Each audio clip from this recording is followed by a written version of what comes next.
This is Jeopardy! And the only answer for today is use your hyperspace drive to jump from star to star in the gaming app FTL, which stands for this.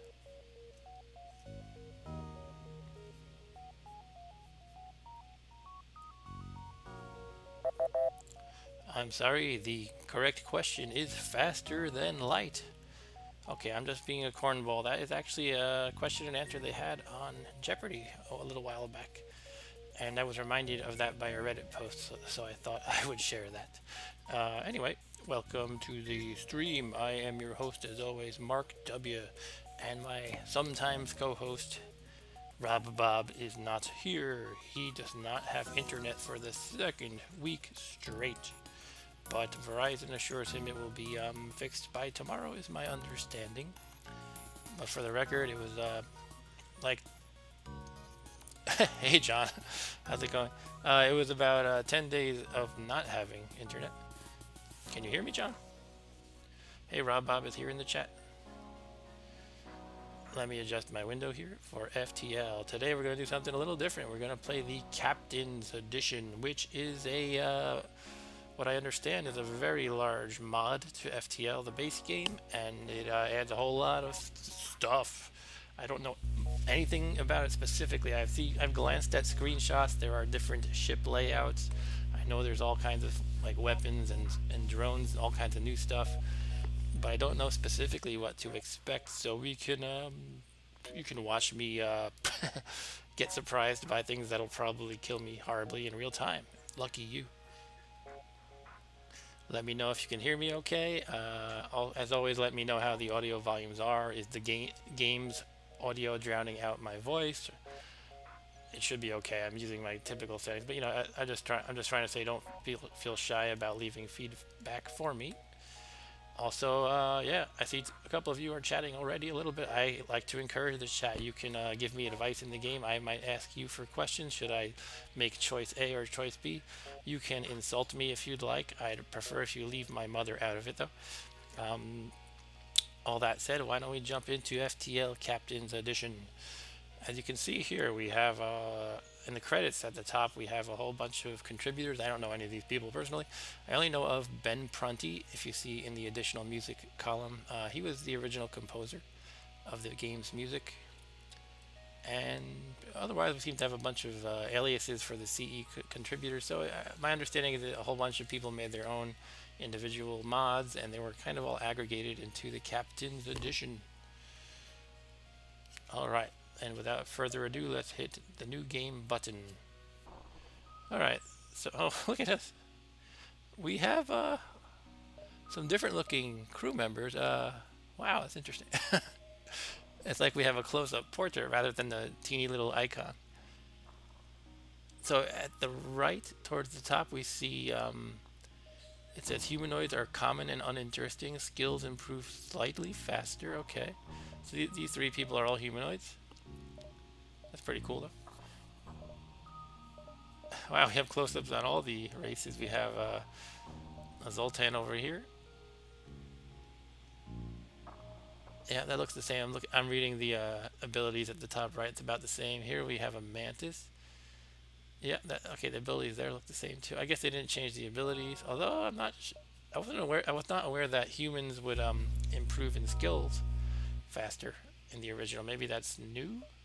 Or maybe it's something I never paid attention to. Here we have Elanius. Drains oxygen from rooms. Slow movement but no damage from lack of oxygen. Sounds the same. Here's an NG. They look scary now. I wouldn't want to run to this NG in a dark room, even though they're terrible fighters. The Red Tail has a new gun. Oh, I missed that. There's definitely new weapons going on here. Wow, this is cool. Baton Beam. That's not even... Is that the Red Tail? This is the Red Tail. Red Tail has basic laser, auto laser 1. Okay. But number C, letter C, I should say. The Swallow has a flak gun and a baton beam. This is going to take getting used to. I feel like I'm a noob to the game all over again. If anybody has played this, let me know. You can advise me as I go, hopefully. Alright. I mean, I shouldn't, thoroughly go over every single one. I will take input As for which ship to select, however, I don't know what I want to play as at the moment. I'm kind of thinking, since this is like a whole new thing to me, I might start with the very basic Kestrel with my 3 humans. But let me know what you think. I will likely choose easy. I will definitely choose easy because I'll probably get killed. The Kestrel has a Periton missile launcher. Inventive but outdated missile design, allows for 2 projectiles for the cost of 1. Okay, so that replaces the normal Artemis missile that the Kestrel comes with. But it costs 2 power. And this one costs 2 power as well, huh? I think the original Kestrel only had it was either 2 in 1 or 1 in 1 for the power costs. Alright, shall we just get started? What's this? FTL fuel recycler. Creates small amounts of FTL fuel. Wait, is FTL fuel a different thing? Probably the same thing, they never called it that before. It was just fuel. So this one recycles spent fuel cells. Alright, I guess I'll jump into it. The Kestrel. I am a little curious. I just don't want to spend like 20 minutes like gawking at all these weapons and things, though. Okay, so no input about what to choose, so I will just go with that Kestrel because that's what I'm feeling. Alright, so who would like to be named after here? Okay, this lady is going to be named after you, John. I hope I didn't attack your masculinity. Okay, my mouse cursor disappeared. I had to press enter, apparently. This guy could be Bob.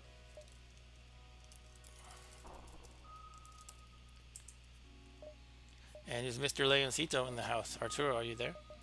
Well, you're a woman now, Arturo.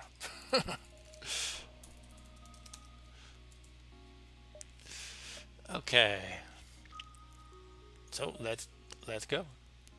I'm hitting the start button. The data you carry, I'm assuming this is the same basic thing here. The data you carry is vital to the remaining Federation fleet. You'll need supplies for the journey, so make sure to explore each sector before moving on to the next, but get to the exit before the pursuing rebel fleet can catch up. Tip: crew morale. Maintaining a good relationship with your crew is good for morale. I have to worry about their morale now? That means I can't like throw them into an oxygenless room willy-nilly, perhaps. Anyway, and conversing regularly with your crew, I have to talk to them? Might open you all kinds of possibilities. Okay, do I talk nicely into my computer's microphone and say, here, little crewy, let me pet you. You've prepared the ship for the FTL jump. Socialize with your crew while the FTL charges. Consider some upgrades here. Wow, this is blowing my mind. Do I make these choices every FTL jump? Anyway, I can socialize, consider some upgrades to your custom ship equipment, or produce something on board the ship, or continue. What is that? More choices? Oh my god, I don't know if I can handle this. Oh, that meant do nothing, I guess. Okay, so I did nothing. I should have talked to them. This is just at the beginning. Oh, you know that? Okay. I'm thinking of restarting just so I don't screw that up. Whatever, let's just go. Okay, so we have dual laser 2. This one shoots 2 shots per charge, normal damage 1. Okay, usual kind of stuff. And we have the Periton missile. 2 shots for 1 missile cost. We have 8 missiles up here, by the way. That's our stockpile.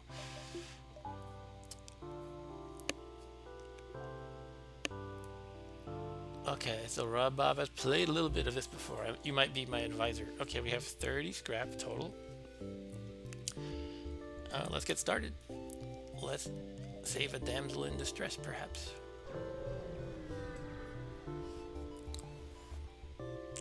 The distress signal is coming from a heavily guarded mining platform. An unhappy employee has sabotaged the drone control. Industrial beam drones run amok and attack the installation.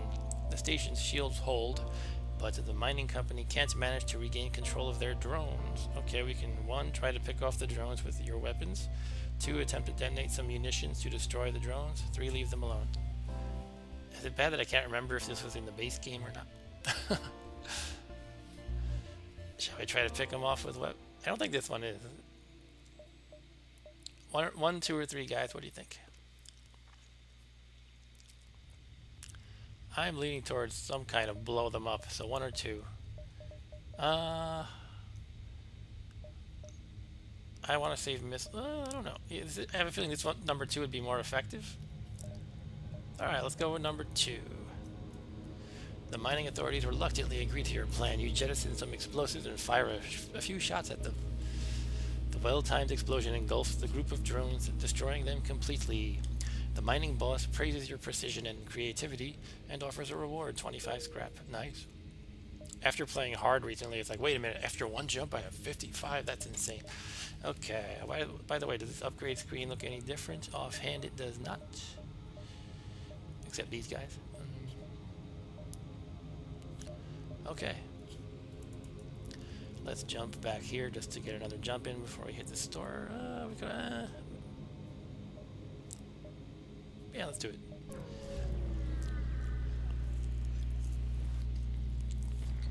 This beacon has been placed too close to a supergiant Class M star. This is not new, by the way. The ship will gradually overheat until you get out of here, or die. A pirate ship, apparently oblivious to the danger of the sun, moves in to engage. Offer surrender? Nah. Okay, so how many seconds do these cost to charge, actually? Oh, it doesn't tell you in this tooltip. So, I assume it's pretty similar to the original weapons. Okay, so generally the idea is going to be try to save missiles unless I'm just realizing that they nerfed this guy's lasers. The Kestrel had 3 shots. John says, I'd always imagined female me as a redhead. Is that just your preference, John? This is what you want to see in the mirror, perhaps?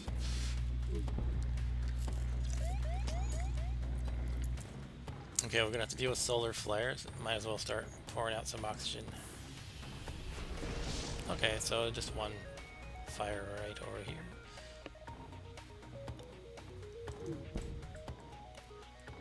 So the disadvantage of being stingy with my missiles is the sun will become more of an issue.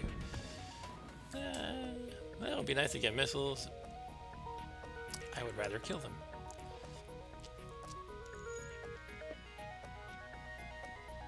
And I was wondering why the oxygen wasn't flowing out. I forgot to open these doors like a moron.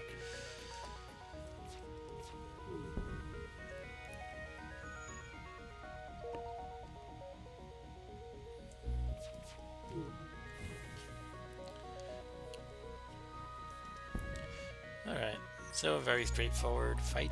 Well, not 100% straightforward, but it was easy enough, I'll say. Okay.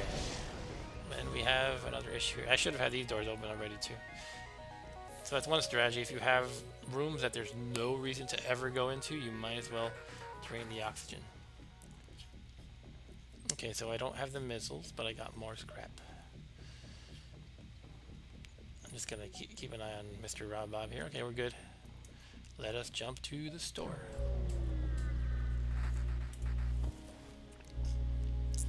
A ship's engineer has set up small shop here. Upon docking, you discover this trader has access to a cargo teleporter. You'll be able to make a quick deal here. What's going on? This is different. Okay, so alright, you consider dealing with the trader. The cargo teleporter will facilitate trading. Okay, so my understanding, and I'm not 100% sure, is I have these 3 options that are kind of choices I can make instead of going to the normal, if you will, store. And 4, if I press option 4, that would take me to the normal store. That's what I think it's telling me. Rob says, I think you can sell this stuff later. Okay. And we have a vote for number 1. Buy a shipment of consumer goods. What does that even do? I have no idea. Our other choices are food rations, or space rations, or luxury goods. This is reminding me of, I used to play this game on Palm OS called Space Trader, which was inspired by an older game called Elite. And in that game, you would collect items like luxury, all kinds of goods. You would have the The luxury reminded me of that one. You had the fancy stuff. You could get food, furs, weapons, all kinds of stuff, firearms, and you would sell them at planets. We don't have the money for luxury. Yeah, we do. Actually, we don't trade in money. We trade in scrap. All right, so we have a vote for 1 and for 3. I should go with 2 just to spite you all. No, I'll start with 1. It's cheaper. You transfer the scrap, and this is some new stuff to me. We have an onboard science lab. Allows you to conduct research and surveys from aboard the ship. This can yield various results. Oh. Pardon me while my stream console decided to go lights out for a second. Hopefully I'm still here. Let me check everything. My data feed should still be going through, it says. Alright. So, I don't know, a little hiccup there. Anyway, back to the point. Reverse ion field. That's nothing new. FTL recharge booster, nothing new. Artillery. So I can't afford this, to be clear, or any of these 3 systems. But you can buy artillery now, which I assume works like the Federation ship, the one that looks like mail parts. Light stun drone, anti-cruise. So this thing apparently stuns the enemy crew. Scattered defense, light defense drone Mark II. I'm getting overwhelmed here. This must be what it looks. It's like when a new person plays FTL. Quick firing drone that shoots down incoming missiles, mines, and asteroids with medium velocity scatter salvos. Reloads in 0.3 seconds, which is pretty darn fast. Okay. I don't know. Shall we go with this onboard science lab? Is that going to be my last augment, though? Yeah. So what? Where would I sell these? Do you know, Rob? I could just sell it back to the store, but then I'd be losing money because I paid 15. All right, I'll buy this onboard science lab. I think there is an ion drone. Okay, you're speaking generally. Okay, cool. That actually sounds pretty nasty, an ion drone. It would be constantly blasting them, taking out random systems after it burns through the shield. Alright, so I guess without further ado, I'll get the onboard science lab for kicks. Do I want a couple missiles? Sure, let's get 2. And I'll save the rest of the scrap. So now we sit here replenishing oxygen a little bit. How's everybody doing tonight? I hope you have oxygen, more than I do. More than 56% oxygen. I wonder how I check their morale. It mentioned morale. Maybe it's not visible.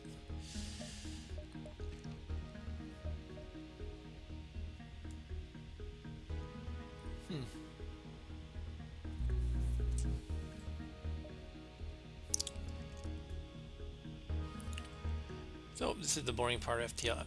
Unfortunately, the mod doesn't seem to let you accelerate time. I always thought that when you're sitting here and there's no threat, it should let you just accelerate time so you don't have to wait for your oxygen to gradually increment. But this is when we pour ourselves some whiskey. Not you, Rob Bob. So this stream is not only brought to you by refrigerator water, it's also brought to you by Kilbeggan traditional Irish whiskey. This is a fake product placement, by the way. I just do this because I'm silly.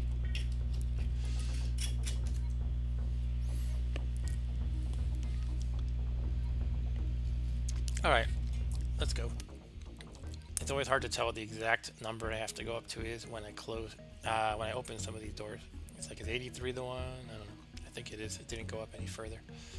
Okay, so let's, I guess we'll go up here, here. It might be a good idea to try to hit all these nebulas. So my general strategy for anyone who hasn't watched this before or who hasn't play a lot of this game, you try to pack in as many jumps as you can before the fleet catches up with you. The fleet comes from the left. And so one good strategy is if you go through these nebula systems, that slows down the approach of the fleet. So if you try to make it a point to hit all of them when possible, that could help you out. Of course, they have their own dangers, such as the worst thing is when you get a storm, a nebula storm, and all your stuff gets powered down pretty badly. Okay, we have a An auto surveyor is trying to escape. It has mind control. Okay, this is an interesting layout. Usually you see the pilot right here. So it looks like Rob Bob is against me for the moment. I'm trying to think what I want to target. It's gonna shoot me with some lasers. Let's use our missiles. Well, we can missile. They don't have shields though. It should be pretty hard to. It should be pretty hard to. Pretty easy to pound them up a bit.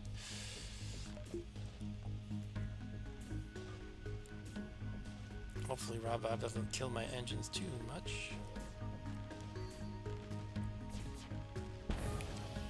Huh, this is interesting. The ship computer report. Is this mine or his? Warning, decompression event imminent on the main deck. The battle strained the ship a little too much. Parts of the inner and outer ceiling have been compromised and you are losing atmosphere through a breached hull section. I am? This could Rob Bob's hurting the engines?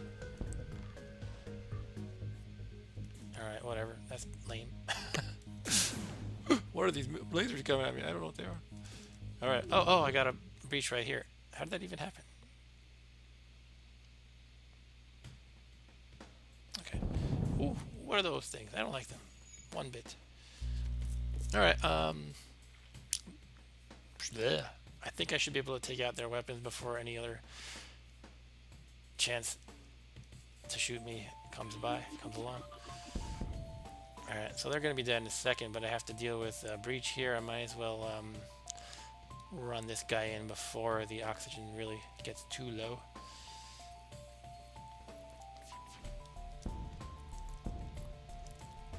I do have a breach, yes.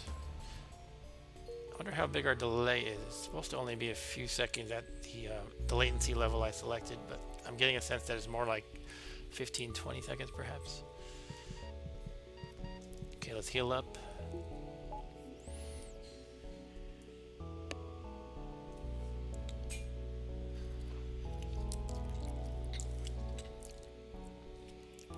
Okay, Arturo's almost healed up. Alright, let's go.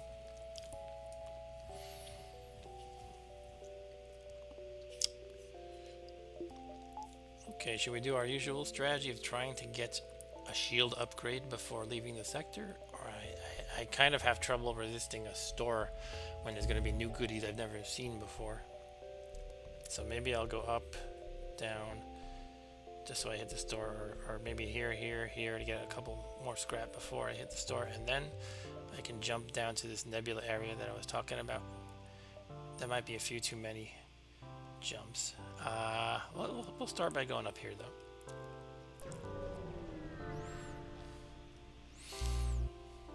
Alright, so you discover a nearby planet speckled with settlements, although none respond to your hails. 1. Socialize with your crew while the FTL charges. 2. Apparently I have to do this every time, well not every time, but once in a while to keep their morale up, but I wish it showed a morale meter or something somewhere. 2. Consider some upgrades. 3. Produce something on board. 4. Onboard science lab. Conduct some research on the nearby system. Wow. Yeah, let's do that. I pretty much can't resist the blue colors because they're blue. You know you're doing something special. You prepare the science lab to gather data on the surrounding areas of space. The dedicated equipment can analyze pretty much anything: celestial bodies, nebula, subspace, and even local civilizations. You discover an incredibly unlikely monobiome planet. It is entirely covered by a huge ocean, almost like in a cheap science fiction movie from the past. Is this not a cheap science fiction movie from the past? Life has not yet evolved beyond the unicellular stage, but the local plankton seem to be very successful in producing oxygen so far. I see where it's going with this, perhaps. So I can gather the plankton samples and analyze them. Yeah, I'm gonna do that. I'm gonna be full on augments already, though. So it seems like in this edition you get augments very easily, but you still have the limit of 3. So I'll have to chuck something if I get that. Let's just hit the 1, and then we'll see what we want to choose to get rid of. Uh-oh. I apparently accelerated the fleet pursuit by acquiring these guys. Okay, let's read the text. The plankton proves to be even more lively than expected. It can produce more oxygen per day than some of the best genetically engineered variants. You put parts of the sample into tanks, add some nutrient solution, and soon you have a sizable batch of plankton. Certain people might pay good money for this. Oh, I think it's because I wasted time, so the fleet will have some time to catch up. But now I have to dump something.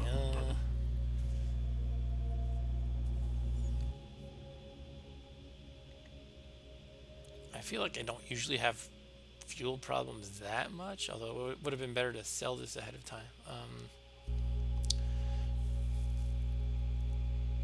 Requires an empty beacon. What does that even mean?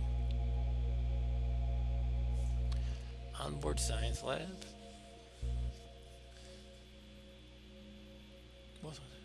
This one says, once the basic necessities of survival have been met, most want to immediately spend their money on meaningless things like these basic trade goods. Any ideas, people? I will sip some more whiskey in the meantime. Should I just toss the lab? It only costs 10. But it did prove to be useful right away. That makes me feel like there's going to be several scenarios in which it could be useful. I think I'll just dump the fuel recycler. I'll give you guys 10 seconds. 1 Mississippi, 2 Mississippi, 3 Mississippi.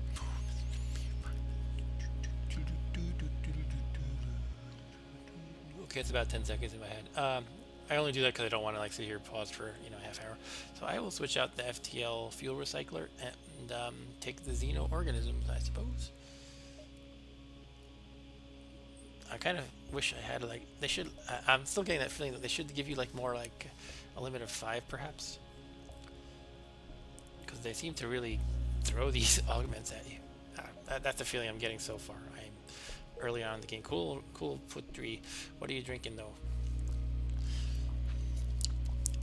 Anyway, so we have that. What did it do? I assume it has to do with oxygen replenishment. I should have mouse overed it. It says various sorts of alien plankton or algae that are commonly used as a food source or as bioterraformers. Basic trade goods. All right. So it doesn't clearly state this increases your oxygen. Alright, let's just hit the store. We have the fleet advancing faster now. If you notice, by the way, compared to the original game, it gives you 2 steps of the fleet here. So it tells you that in the next jump, it's going to go from this white arc to this red one. And then the following one should go to this yellow arc, barring anything that slows it down or speeds it up, I presume. So let's hit the store, just because I want to see new goodies. A space mall sells goods to ships coming and going from this settlement. Okay. I can sell xeno-organisms for 30 scrap. So I'm also getting the impression that you're constantly selling these augments for money. Since it didn't clearly state I'm actually getting a benefit, like I was expecting oxygen, it did not state that. I'm going to assume that it's just there to be sold, essentially. So I'm going to sell the xeno-organisms for 30. Oh, come on. Apparently I wasted so much time haggling that the fleet pursuit doubled for a jump. Sheesh.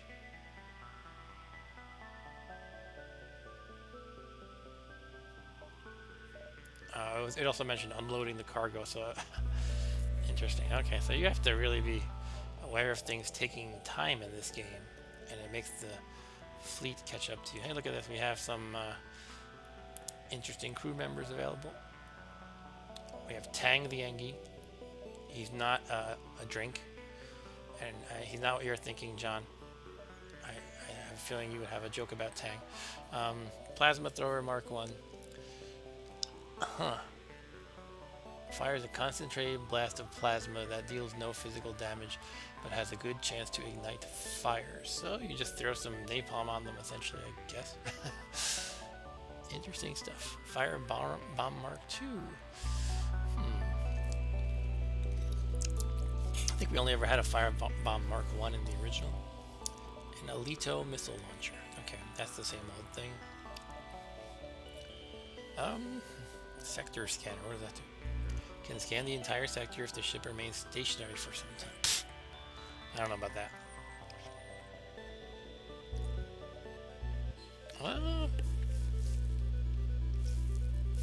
could get the artillery. That's always nice.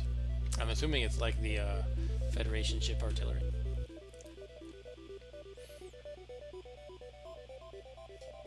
As always, I do accept your user input, your peanut gallery advice. I think I'm going to go with his artillery, though. That sounds pretty cool.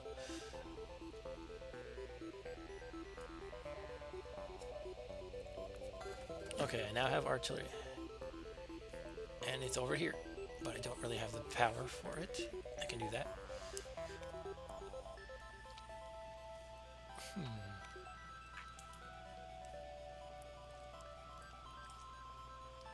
Alright, let's just wait for this oxygen to charge up.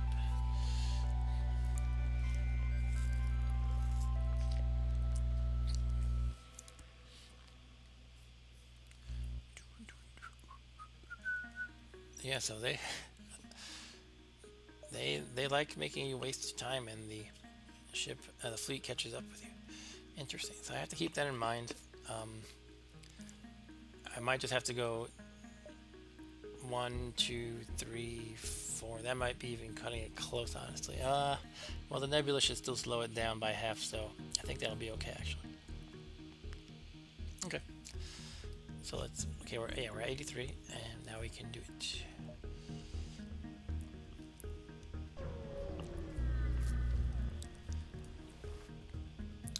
A few kilometers ahead. Are we really talking about space in terms of kilometers? Okay. A rebel AI turret floats right in the middle of this wide clearing in the nebula. Our perfect arena for a fight to the death. This is an interesting shape I've never seen before. Okay, it has 2 missiles on 1 pole thingy. I want to shoot this pole thingy right here. And it has mind control. Okay, it does not have a pilot seat. Interesting. Or a pilot room. I usually call it the pilot seat. I guess we'll just take out the weapon. I have not been mind controlled yet for some reason. I'll take it though. Okay, now I've been mind controlled. Alright, missile's about to hit. Not much I can do, but pump up the engines a little bit at the last second. Oh, hold on a second. My pilot is mind controlled, so I have 0% evade for the moment. Can I remedy that in the next few seconds? Probably not. I cannot run a guy over in the time before the missile will strike, so might as well put back on the oxygen, I suppose. Splat, there go my shields. Alright, let's repair the shield. Since the engines are useless, I might as well use our engine guy.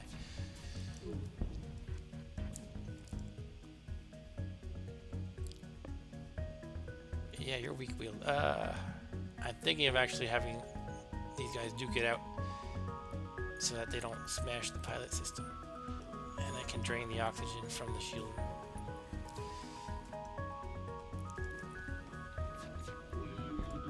Okay, weapons are disabled.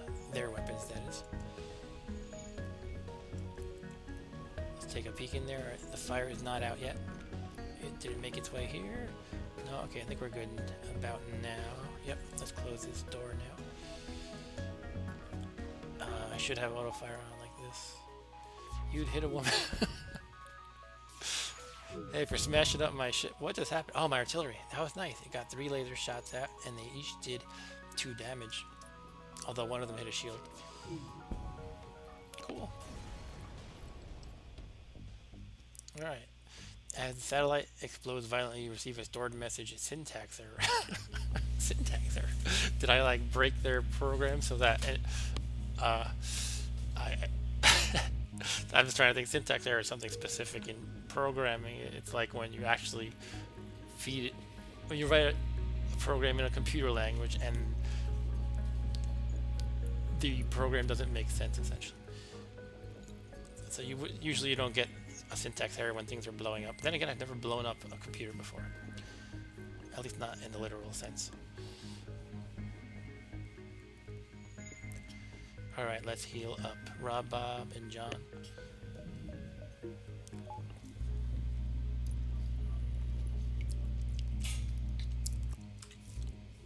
Maybe I should socialize the next chance I get. again, though, I have no idea where my, or what my level of morale actually is. I could be doing fine, I don't know. Okay, so it's gonna jump just this smaller distance because I'm in the nebula.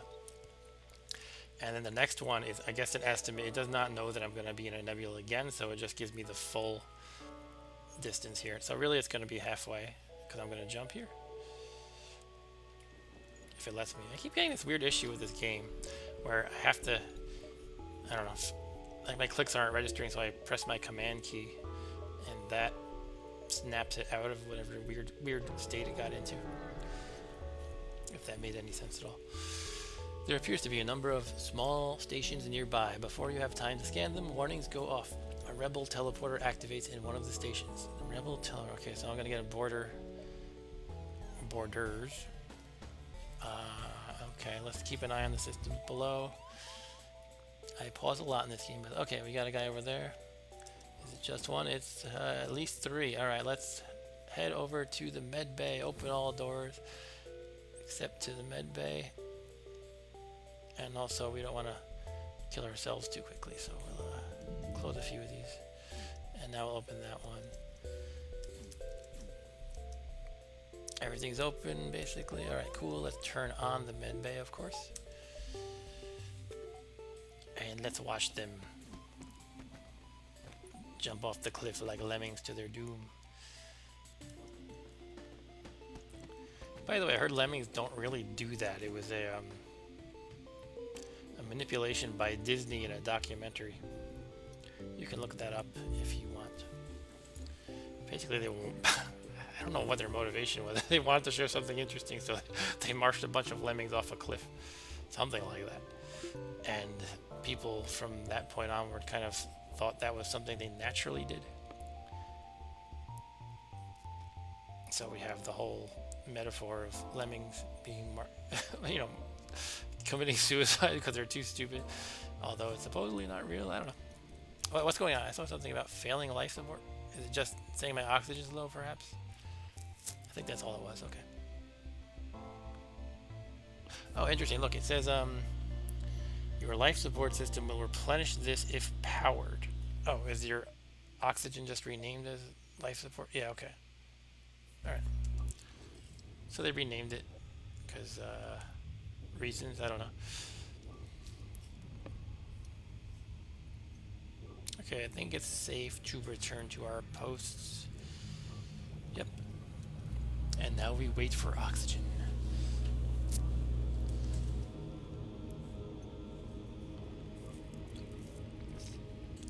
Yeah, so to anyone who has recently joined, I'm playing FTL, the Captain's Edition, for the very first time.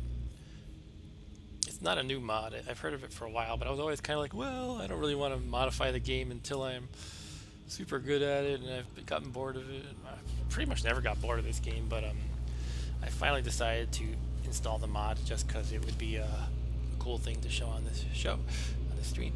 And it was easy to install. There's a tool available that installs it for you, and one of the steps the tool takes when it installs is it backs up the original files, so you don't have to worry too much about it screwing up your game.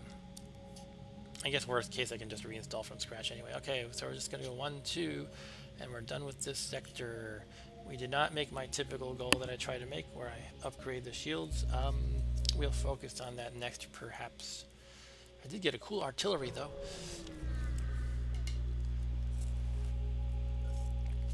You come across an asteroid mining colony. They message you immediately saying, "Greetings, our supplies of mining explosives have run out ever since the rebels blockaded this system. Do you have any extra explosives?" For some reason that I imagine like my neighbor knocking on my door and saying, "Do you have any explosives to spare, by the way?" "Sure, I'll offer a missile weapon. Offer to solve their problem by launching a missile." Oh, this is an old one actually. I kind of figured I would just hit the blue one. While I appreciate your enthusiasm, we have certain protocols for the use of explosives around the workplace. Launching a military-grade weapon into our mines isn't exactly what I'd call union-friendly. All right, so I can give them 5 missiles. I only have 3 left. Does anybody remember the reward for this one?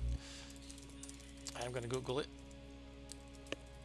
I like to Google these, you can find the wiki as your first result, really, most of the time.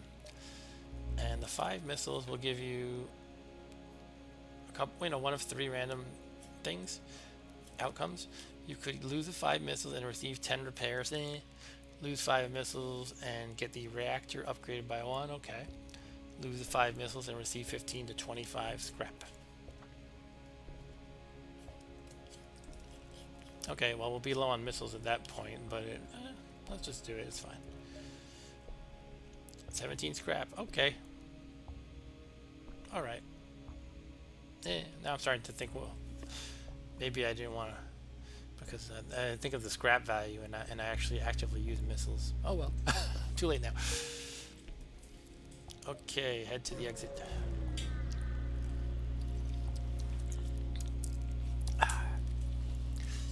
Several stations were guarding this long-range relay, but they have been devastated by fleet bombardment. Smoldering debris bumps against your shields.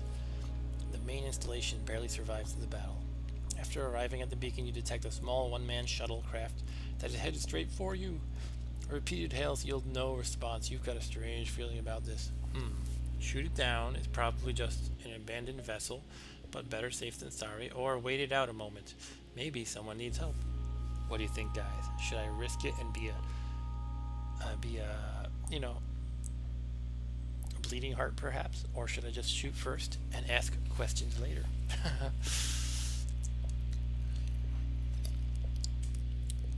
I'm leaning towards 2 because I'm not a jerk. At least not all the time. 2. Shoot. Oh, how did I know you'd say shoot, John? I don't know. I had a feeling you'd say it. Okay, I got a vote for 2 and a vote for 1. Anybody else?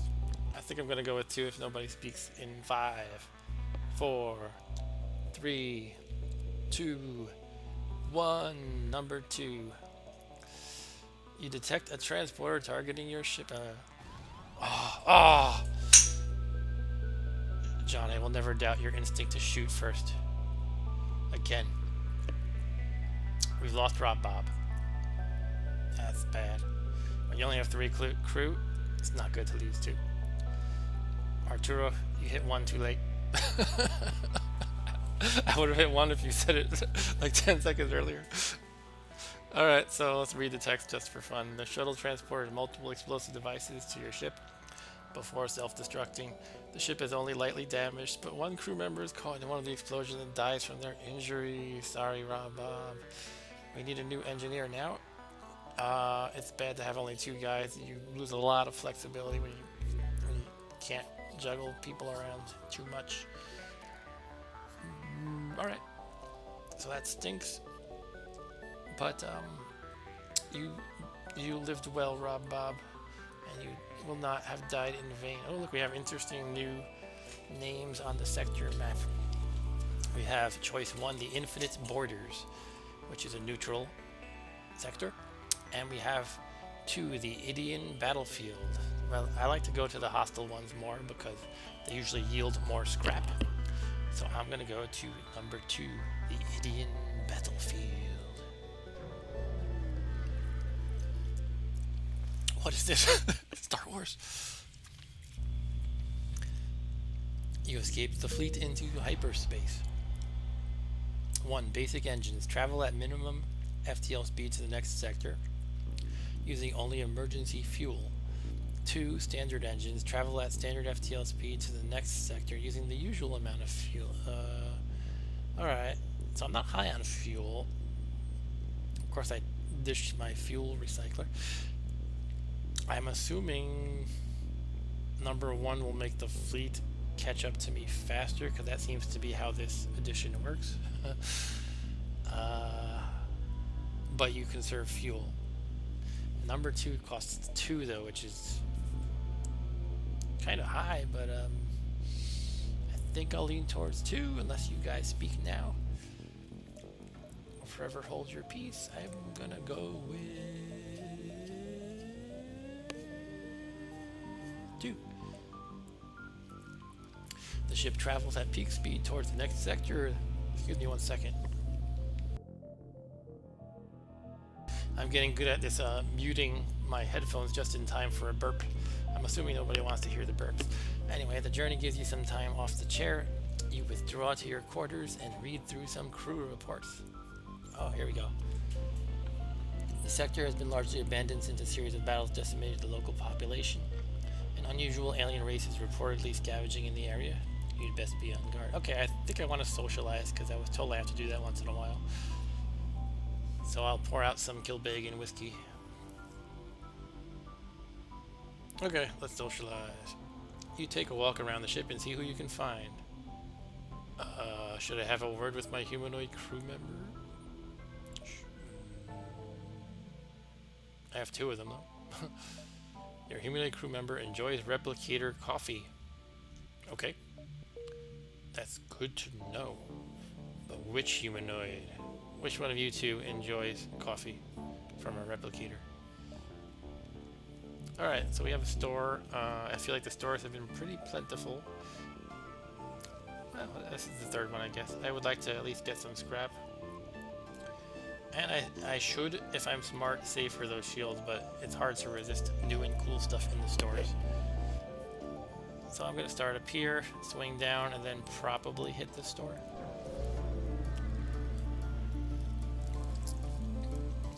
You recognize the ship as a well-known slave trader.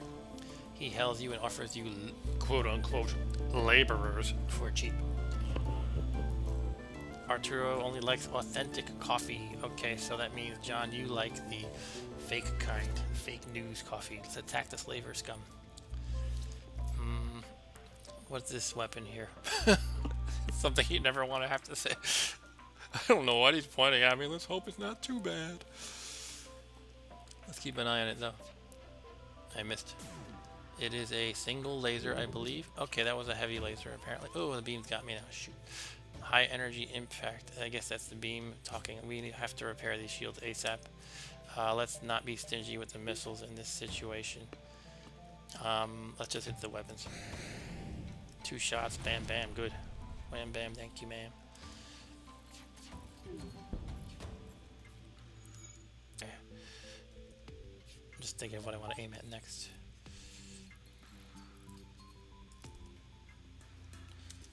Let's repair sensors. Okay, their shields are not functional. Now they are. And the weapons are functional too.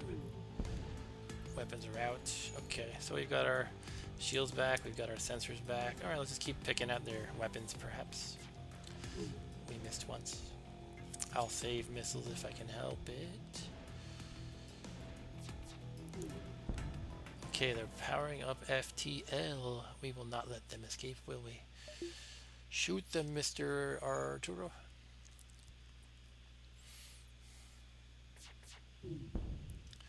Alright, FTL is still online because they upgraded their pilots, apparently. We could fire some missiles. I'm going to wait for the last second, though. Okay, jump imminent. Let's do it. Get him, get him, get him. Alright, FTL delayed and they're dead. Good stuff.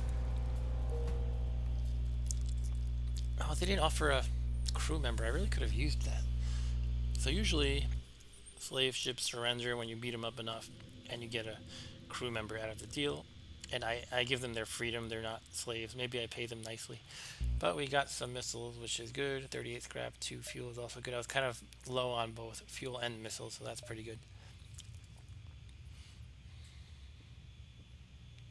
Okay, I guess we'll do what I was saying. I just feel like the store is going to make me not do the upgrade I should do. I mean, I guess it couldn't hurt to look, though, right? Well, we're going to jump here first regardless. So let's see what happens. Purdy. Okay, you have picked up a Lanius vessel drifting in this sector. There is no damage to the hull. It appears to be powered down. So it's ripe for the picking, I guess. I can scan it for life forms, power weapons to attack, or investigate the vessel. Shall we investigate? What do you guys think? Should we follow the old adage of shoot first and ask questions later again. Oh, we should have done it last time, so it's not really again. But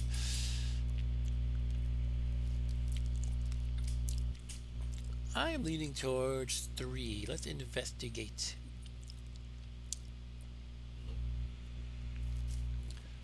Any input? 5, 4. Okay, we got a number 3.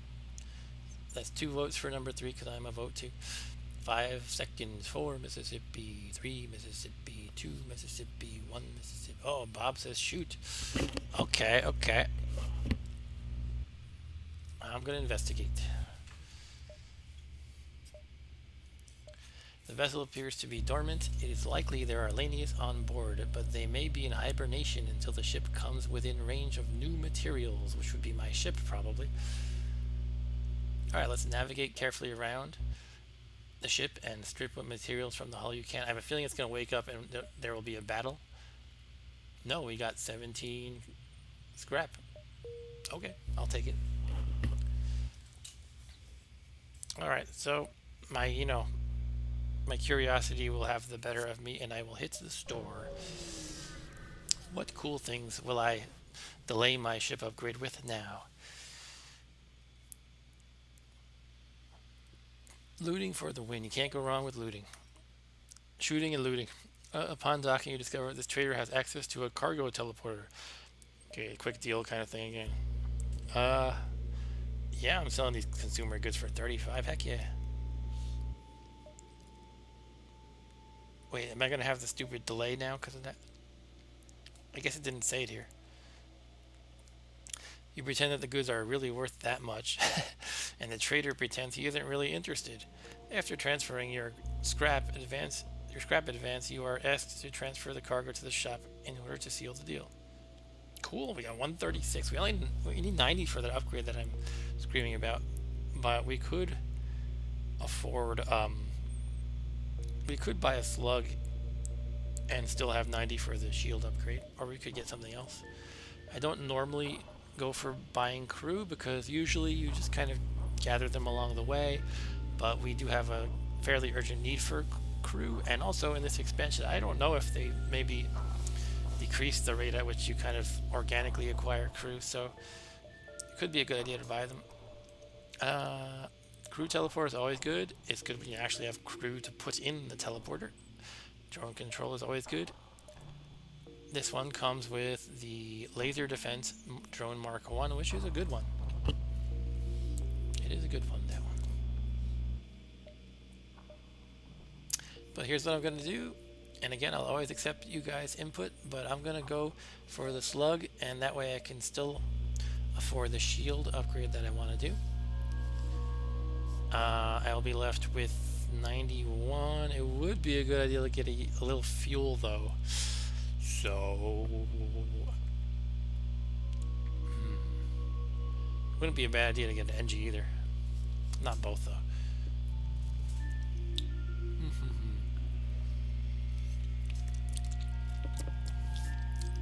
Alright, I'm thinking maybe get an NG and let's say 3 fuel, and we'll have to postpone the shield upgrade a little bit, but we'll be really close still. How's that plan sound to you guys? It'll cost 59, so we'll be left with work brain. 100 minus 20. I think we'll be left with 77. Whiskey brain. All right, I'm gonna go with that since there are no objections. All right, my math is good. I can subtract. I can still subtract at my age and with a little bit of whiskey in me. Oh, he said slug. Sorry, I'm a little late to see your suggestion. I just think having one NG is generally a good idea. But you could make the argument for a slug as well. Let's put them on engines and let's get that shield as soon as we can. Distress call. We could hit that distress call, then sneak along here. Yeah, something like that.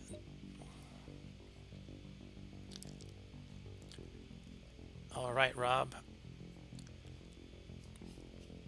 Yeah, NG is a good thing to have. It's good to have 1 or 2 of those on your ship. because they repair very well. The distress signal is coming from a small space station orbiting an uninhabited planet. Their satellite defense system has gone haywire, and their repair crew can't approach without being fired on. They're looking for help to fix or disable it. Okay, let's shoot things. Ah, the NG crew can remotely repair. That's good. Your crew member is able to remotely fix the glitch in the defense AI, allowing the repair crew to close in and finish the job. And there was no syntax error this time. Station gives you a reward, so 2 missiles, 1 drone part, and 39 scrap. We can get our shield upgrade. Woo. Let's do it. Sweet. Alright. It would be a good idea to do a little engine upgrading soon. 1 more power couldn't hurt, because right now I have to juggle, like, do I want to, you know, remove the oxygen or engine so I can use my artillery? Maybe I'll just buy one now. Nope, I need 25. Set stations, by the way. Can I I can't rename a guy you already have, I assume, right? Yeah. I should have known that by now.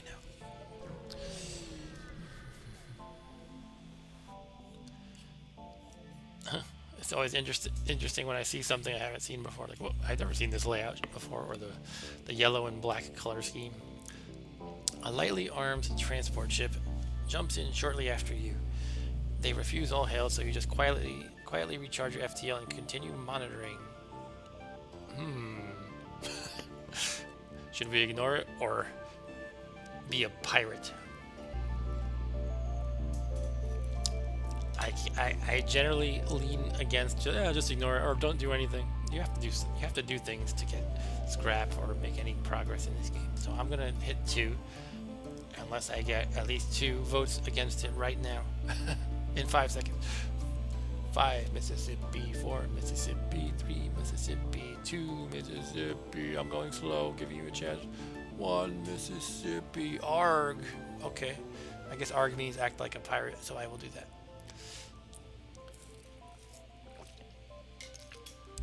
Look at this. Interesting.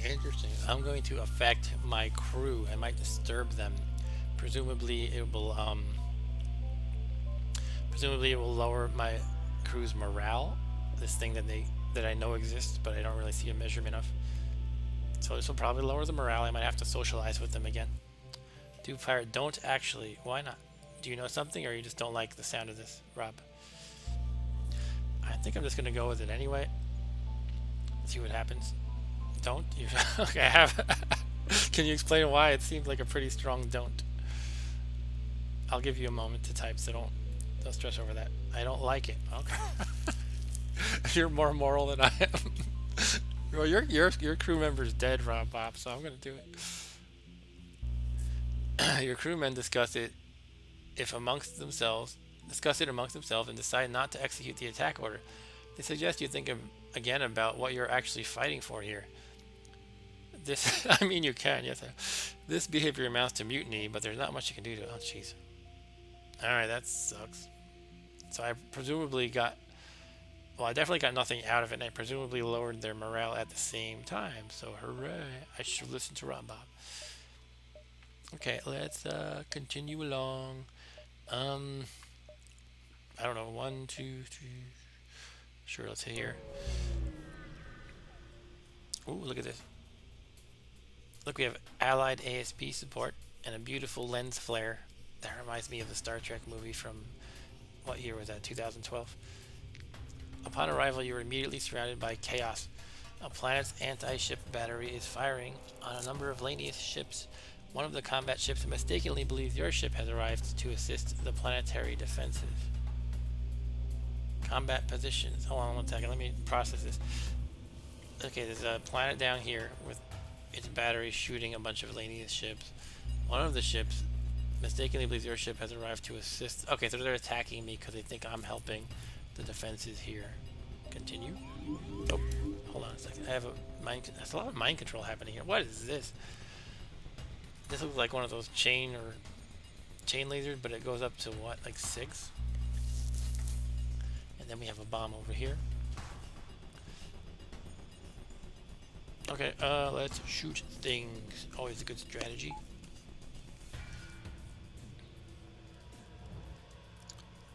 Yeah, so these ASBs are going to shoot the enemy, which is nice. I think I'm going to run the NG over to punch our pilot a little bit. Oh, he's not going to make it in time. Shoot, I should have had sent this guy. I don't know if he'd make it either, actually. But, oh well, there goes our pilot. Piloting room. So we can repair it, I guess, in the meantime. Okay, weapons are disabled. Alright. Let's finish repairing and then send Guy back. You think it's similar to flak? Okay.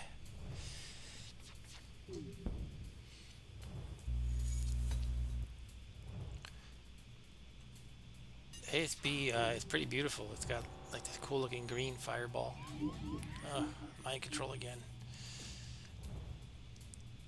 Let's see if I can make it this time. No, let's end the weapons guy.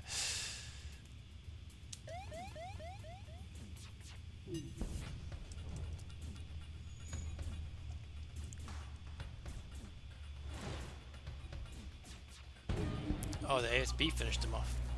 Cool. Alright, we get stuff and things. Alright, after your skirmish, the fighting dies down and you're contacted by the Planetary Defense Team.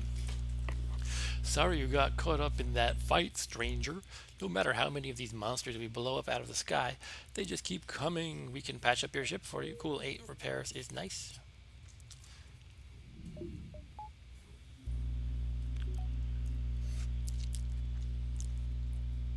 So far this is pretty cool. It's definitely quite a change. It's keeping me on my toes and showing me new things, so that's really cool.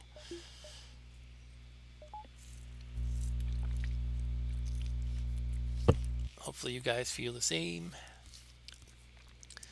And shall we do that engine upgrade? That's always a good thing to do. Well, I kind of wanted power, but we can get both. It's just that we're still in a situation where if I want to power the artillery, I have to like do this, or I could take it out of oxygen. But no matter. There's a lot of situations where I don't really need the missiles, yet I'm keeping them armed as a just in case. Okay, so I'm gonna move up here. One advantage to moving to a place that is connected to a few beacons, like more than the other ones, is you can see stuff. You can see more stuff. Like if you're adjacent to a store or a distress signal, your ship is hailed. Yeah, I'll get a power next I can, Rob, and I will then be able to constantly power the artillery. Your ship is hailed. This is an automated message. Resisting our takeover is pointless. Prepare to die. It appears the rebel ship is run by an AI, and it has very bad voice acting for the future, or voice synthesis. Okay, what do we got here? What is this thing? I guess it's a laser-ish thing. It looks like a big, fat laser. They have cloaking. Okay, probably not a big deal. I will power the artillery, and then as soon as they're about to hit me, I'll take the power out of the oxygen and put it into the engines. That's a missile. Okay, thanks, Rob. Yep, you're right. It's a missile. Let us adjust the power as I said. And I got hit in an empty room for 1 damage. Not a big deal.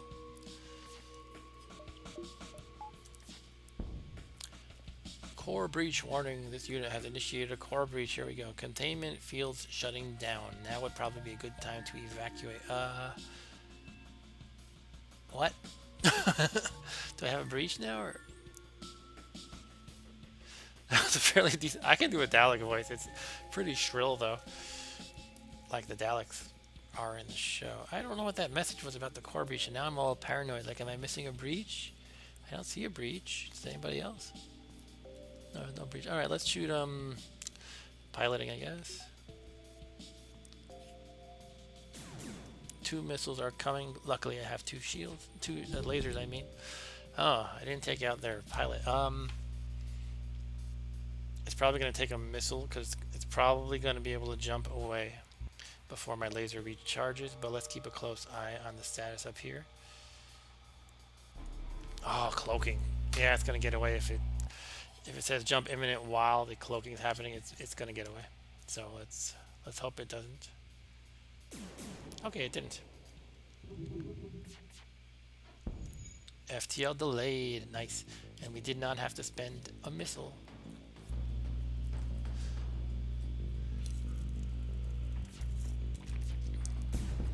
Alright, you lose. The AI of the automated scout remains online for a brief moment after his host ship explodes before shutting down for good, unconscious as its remains are looted. I would think that a setting like in this AI would be a dime a dozen, so it wouldn't be like, there's an AI, oh no! It would be like a special thing, I don't know. Anyway, let's get that power we talked about. Alright, a power bar, which is not a protein bar that you take after you exercise. It is for your reactor. Okay, we can make, before the exit, let's estimate a little bit, we can make, I don't know, how many can we make? 3? Or just 2 before? So it's going to be here, jump after next, then it's gonna, yeah, we can do 2 more, I think. We'll go 1, 2, exit.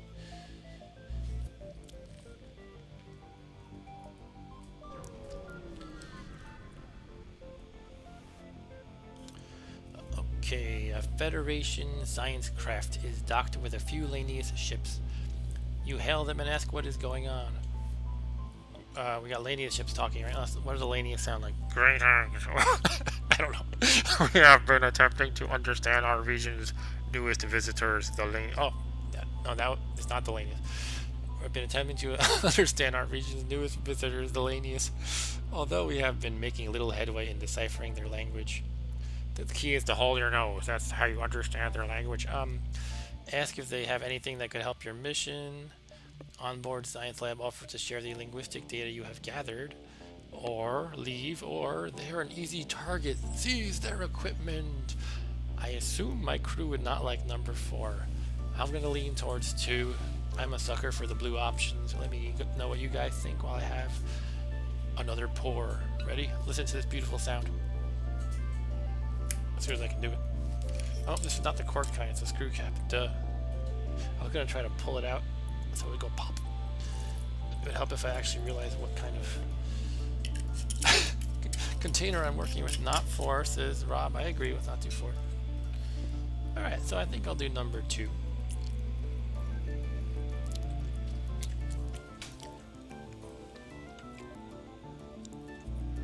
Your onboard library is full of ladies' speech samples that I made up by going like this. You recorded while traveling through the sector. The data could be very useful to these scientists. Scrap recovery arm, baby. So that's one of my favorites because, oh, they nerfed it in this edition. Those jerks. It's not a huge nerf, but a nerf nonetheless. So, in the main FTL game, scrap recovery arm gives you 10% bonus scrap from any source. They have nerfed that to 8%.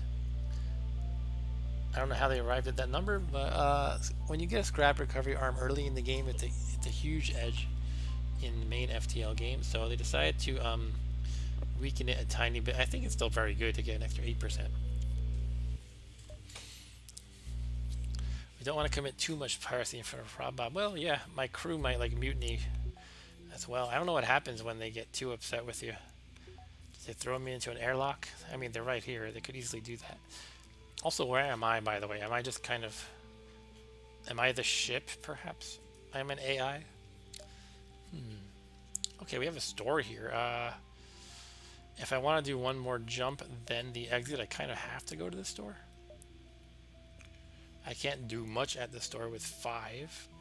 And I probably don't want to sell either of these. I guess I could sell the science lab if they give me a good price, although it's been pretty useful so far. I think that one only cost me 10 too, if I remember correctly. Let's go to the store. We could buy a fuel, I don't know. You receive a message from a nearby station. The end is upon us. The metal demons have come to absorb your very being. But it's not too late to prepare for the worst. It appears that was an advertisement for a space dock. You scan their product. Okay, I thought it was like a televangelist. That's why I started doing that strange voice. Okay, I cannot buy plastic items because I am too poor. I'm too poor to buy a pile of plastic. So let's see what they got here. Ooh. Laser defense 2.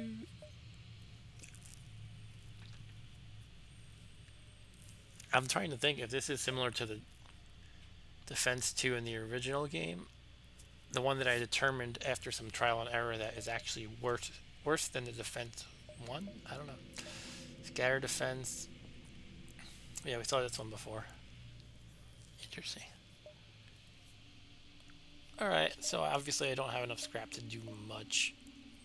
But I can buy 1 fuel. Hooray!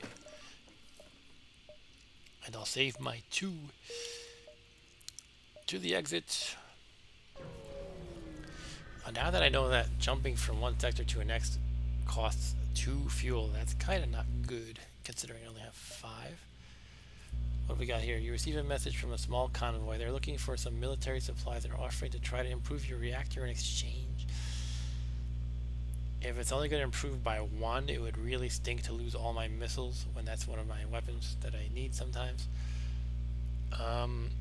I'm going to assume it's an upgrade of 1. That's kind of how it always works in the base game, so I'm going to assume it's only 1, and therefore not worth the trade at this time. To the next sector, we have Uncharted Nebula number 6000, or 6000 or 6.567, or Ast 1, which is rebel controlled. Huh. I'm not a big fan of these nebula sectors, but we have to consider the path that we can take going forward. So my general plan is usually to maximize the number of reds you can hit, and the problem with hitting the low one is then we cannot hit these 3. But what I could do is hit the low one, then 1, 2, 3 reds before the end. If I go up, it's basically the same thing, 1, 2, 3 reds before the end. Alright, so I could hit the bottom. I'm gonna have to hit a nebula anyway here, I guess, though, so I don't know. Maybe it's just 6 of one, half a dozen of the other.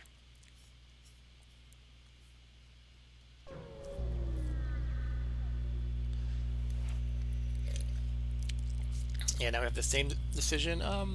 I guess I'll pick number 1 just because I'm low on fuel, and it would be nice to see what it actually does. I'm gonna assume the fleet catches up with you a little bit better because you're moving slowly.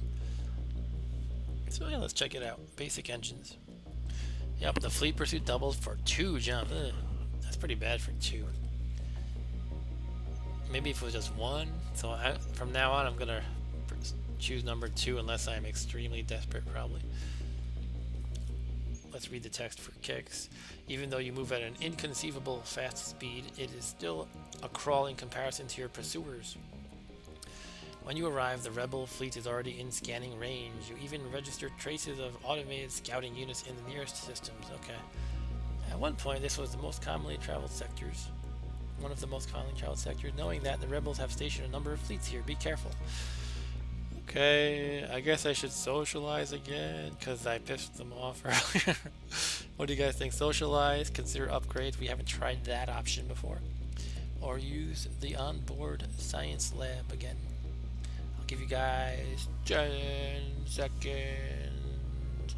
10 Mississippi, 9 Mississippi, 8 Mississippi. I can count. 7 Mississippi, 6 Mississippi, 5 Mississippi, 4 Mississippi, 3 Mississippi, 2 Mississippi, 1 Mississippi. Alright, we have a vote for number 2. Sure, let's do it. See what it does. Consider some upgrades to your custom ship equipment. Okay. Interesting.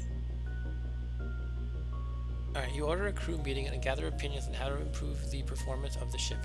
Some good ideas come up, but whatever you do, refitting the ship like this will most likely be time consuming, so it would apparently make the fleet on top of me even more than before, and it also costs some scrap, which I cannot afford.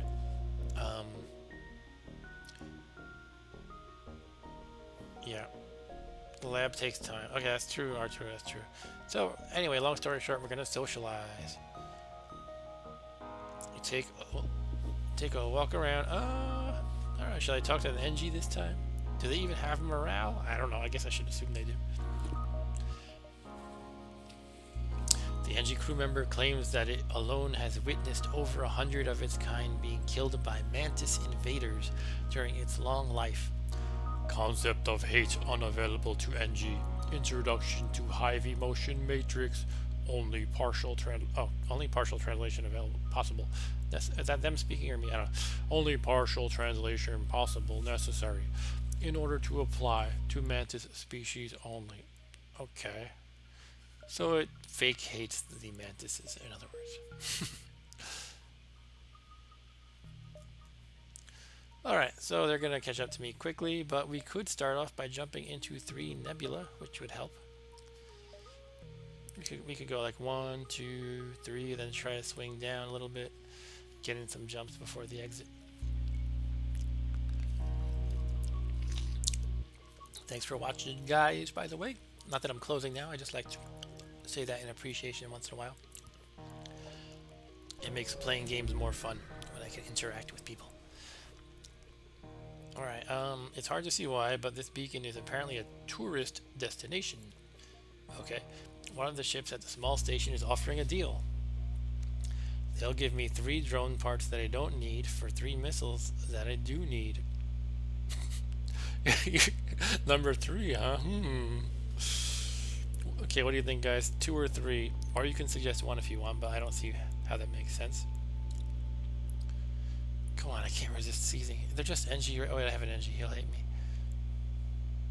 Yes, Rob Bob's turning evil. I have turned my son to the dark side. I am your father, Rob Bob. That's a terrible Darth Vader right now. I have to work on that. Apparently I do a better Dalek than Darth Vader. John or Arturo, any ideas? 3. Alright, we have 2 votes for 3. Let's get evil. Disturbing my crew again. Alright. I'm afraid to see what this does, though. If I... Oh, I might as well go through with it at this point. Alright. Piracy isn't exactly Federation protocol, but you decide that ends justify the mean. This game's gonna make me feel so guilty by the end. Your crew is highly disturbed by this course of action. Alright, fine. The cargo ship is trying to escape. Okay, we got a beam drone on us. They're escaping. They have an ion and a laser. Okay, let's figure out how to juggle this whole... Okay, so the question is usually, you know, do I want to focus on weapons as normal or take out their piloting a little bit first? I guess I'll do the piloting and hopefully they don't murder me in the meantime. Okay, piloting is disabled for the moment. Oh, it's already repaired. That stinks. They must have an NG aboard. I guess it's probably prudent to use a missile or 2. We could do that. And then fire lasers there. Oh, we missed. Oh. We missed with the laser, that is. Okay, FTL delayed again. And soon we'll have this artillery blast.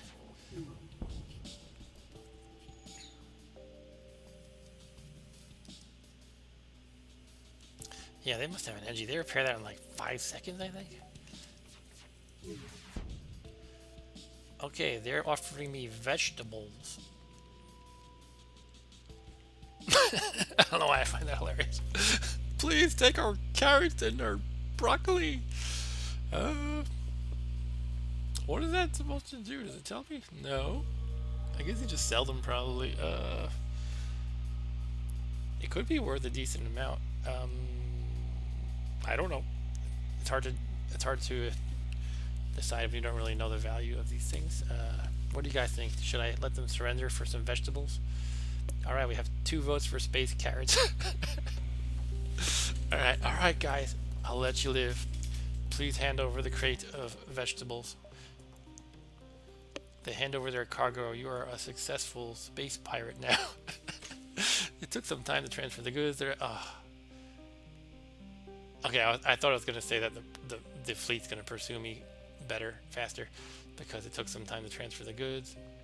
But whatever. Station grown vegetables. Uh-oh.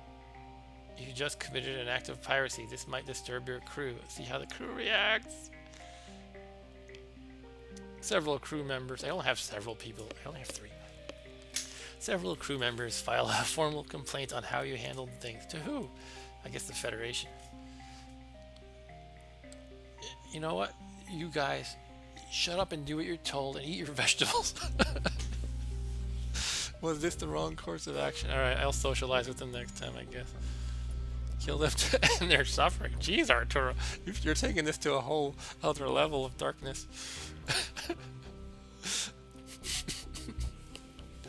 Okay. 3 fuel left. We need some soon. Very soon. HR will hear that. Yeah, I'm only going to save the whole Federation if I'm successful. And either that or I'm going to die, so it's like, you know, let me do what I want here. Let me force some innocents into handing over their vegetables. Alright, yeah, I need a store soon or some luck to luck into some fuel. But I will continue along in the nebula as planned.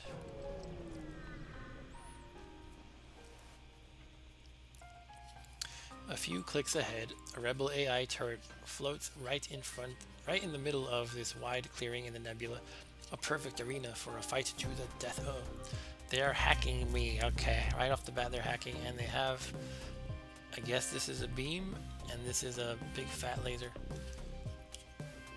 They're hacking my med bay. No, not that. Here comes the laser. Wait, where is it? I didn't see it. Okay. Oh. Oh, that was the beam. I don't know what happened.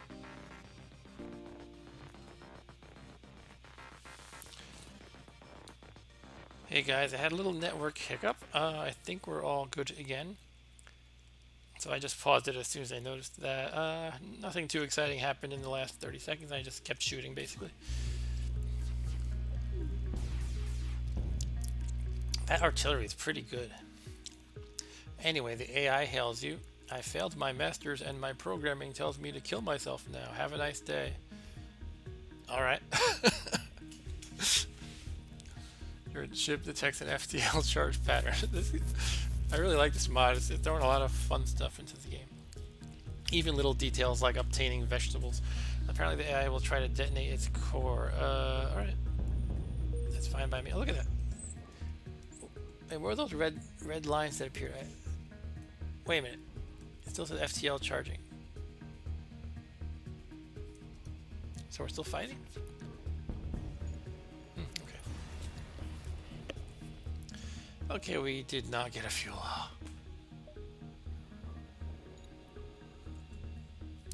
And I'm gonna kick myself for tossing out that fuel recycler thingy.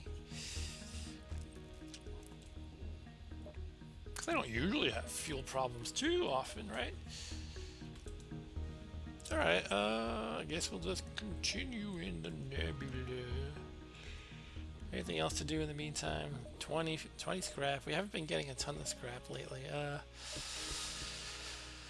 I just need fuel.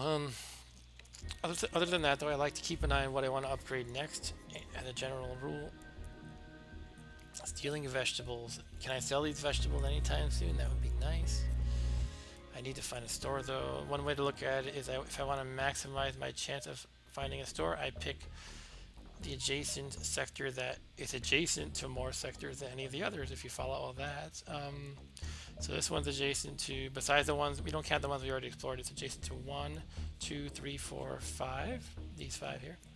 If I go here, it's adjacent to 1, 2, 3, 4, 5, let's see, let's not move the cursor. 1, 2, 3, 4, 5, 6, 7, so that would up my odds of getting fuel, or getting a store, I should say. Even though I like to go to the nebula, that's probably my better bet. Here would be less than 7. Alright, so let's go for the 7. Hand over the vegetables. The AI of a nearby rebel satellite turret immediately identifies you as a threat and engages. They have cloaking, missile, and is that a beam? I guess so. I'm having trouble identifying these new weapons. I don't know why they It looks like even weapons that are similar to the originals, they like change the graphics for. Is this a heavy laser? I think it's a heavy laser. What do we want to shoot? Probably just go for the weapons as standard orders. Okay, missiles coming. Can't do a heck of a lot about it. It's a heavy laser. Thanks, Rob. It missed me, and the heavy laser missed me too. Okay, that's a good start. Their missiles are not down. I could blast some missiles of my own right now, but I think I'm okay. Med bay damaged. Alright, let's stay the course. They're gonna cloak in a second though. Yeah, I'll just deal with it.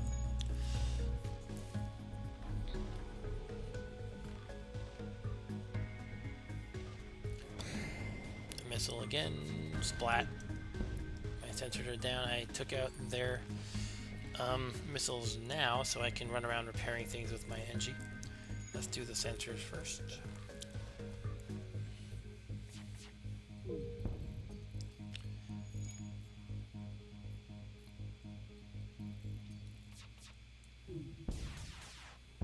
Alright, artillery. That's pretty cool, that thing. The automated structure is badly damaged and activates its self-destruct sequence. Okay, I'm starting to see the pattern. That's just another way that's the way they flavor text the enemy FTL charging for these automated thingies. They say, well, they're gonna self-destruct. And so that counts as the same thing as enemy FTL charging, apparently.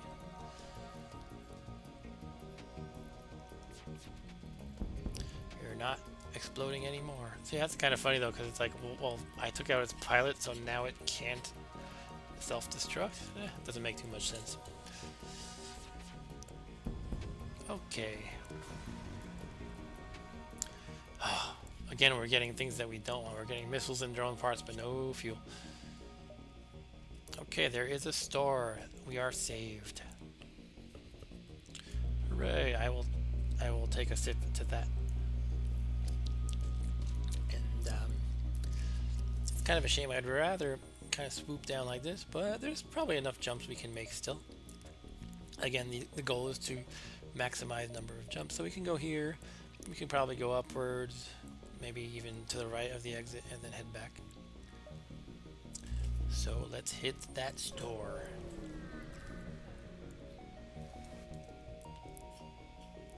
A trade hub orbits this rebel-controlled planet. Propaganda is constantly broadcast on multiple channels. No rebel ships are detected in the system, so you decide to search for a gray market trader. I can sell the vegetables for 40. Look at that. That was worth pissing off my crew to get 40 scrap worth of vegetables. What is this, by the way? I could buy Federation contraband. I gotta sell vegetables. Come on. I'll never get a better deal than that. Yes, 40, Arturo. Uh-oh. Negotiations are interrupted when a rebel inspector enters the shop.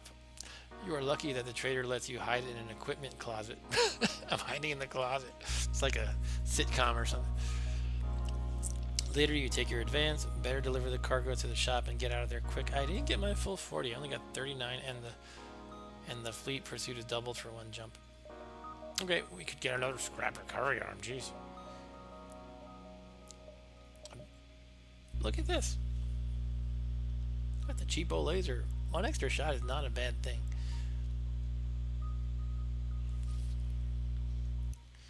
What's the timing on this? This one? It's always nice when you can have your lasers coincide in charge time as well. Because 8 seconds, and this one's 8 seconds as well. I know this is a pretty junky weapon, but it's about the aggregate. You know, you enhance what you've already got with this thing that only costs you 10 and only costs 1 power and has the same exact charge time as my existing laser. So I like that. But just to take a look at the other stuff, hull missile Mark 1, I'm not too excited about that, although it can do hull damage, stun. Oh, it does a lot of things. Yeah, double damage on systemless rooms. That's how these things usually work. I just don't usually find myself targeting systemless rooms. I want to disable their capabilities as much as possible. Halberd beam is great. I could actually get the laser and the halberd beam. Wow, that would. I mean, I could not afford it for a while. It costs 3 power. Anyway, I do have to consider I have to buy fuel. If I bought both of those, I would only have 4 scrap left, and that would not be enough for the fuel I need. I guess I'll just get the basic laser and the 4 fuel. So I'll be left with 57. I could buy something else. I could buy this second scrap recovery. The problem is in this edition, you tend to want to have a augmentation slot available for like trading goods, I guess. So maybe I'll just not do that upgrade. Okay, so I'll do what I said. 4 fuel, basic laser, and I will upgrade the weapon system with my remainder, and hopefully be able to add 1 more power as well.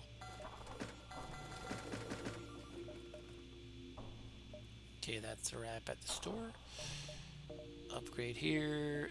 Okay, that's going to cost 50, and then I won't be able to get the power, but I can always juggle power from other systems.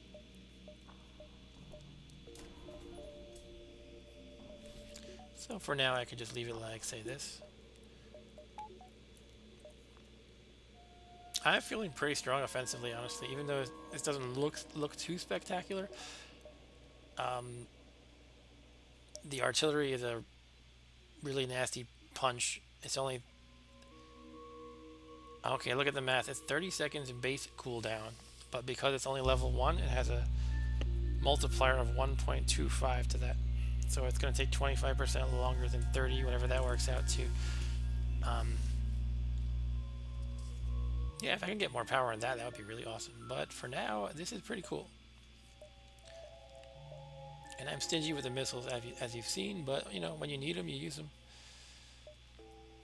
Okay, let us move on. I guess we said we were going to go up here and try to go around, perhaps. Anything else we want to do before we jump? Nope, let's do it. Whoa, look at this. As soon as you arrive, multiple warnings go off. A hostile automated ship is detected and an anti-ship battery begins firing. Uh-oh, this doesn't look good. Prepare to fight. No turning back here. Oh, they got cloaking. Okay, we will have to turn on an extra engine level as soon as the anti-ship battery is going to hit us. The cloaking is annoying, and that's all I have to say.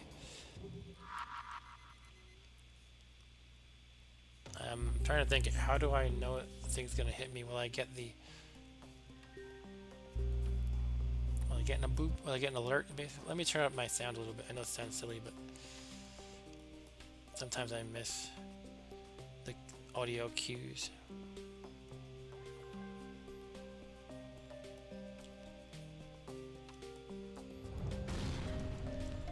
Okay, a bomb hit there. I keep thinking one of these is going to hit though. I'm hoping I get some kind of warning before the real one. Okay, lasers are ready. These weapons, the bomb could be bad. This laser, I think, cannot actually hit me. Might be a good idea to just blast away the cloaking first. Well, I could do a little of both. Yeah, let's split it up a little bit. Okay. Okay, now the ASB is locked on. So we can adjust 1 power over just to make our evade 25% instead of 20. Not amazing, but it's something.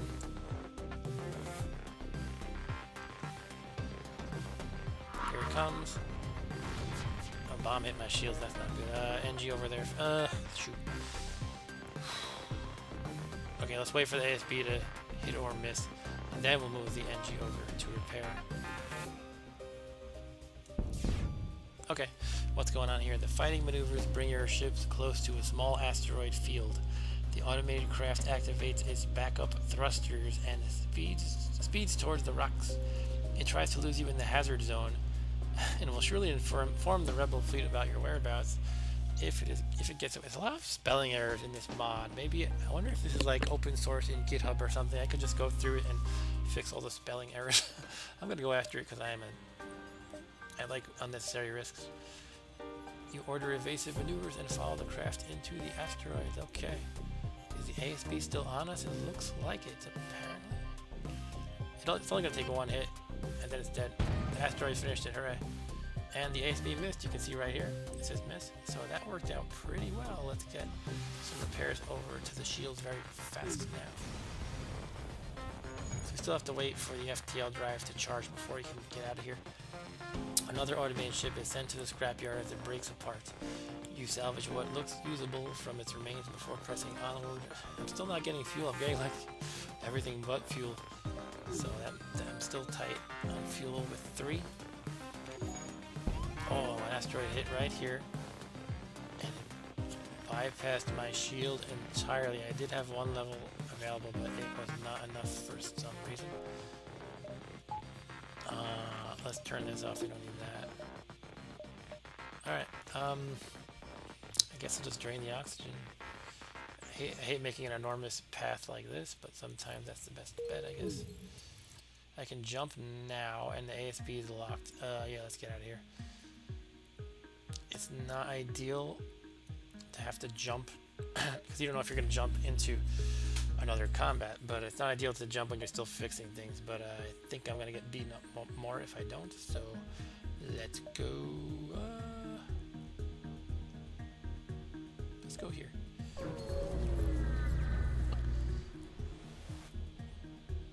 A rebel ship hails. We did not fight a war to let a single Federation ship shatter our dreams of a better galaxy. Ah, shut up. Okay, we've got a hacker coming. He's cheating, he's hacking. Okay, he's gonna go on my O2 or engines, apparently. On my engines, okay. What does he have offensively? Some kind of small laser and a beam, okay. Let's shoot things. I could shoot the hacking. Nah, let's not. If we take out their weapons quickly, there's no reason to care about having no engines. Cool, we did that, but 1 shot let off, and we're okay. The fire is put out.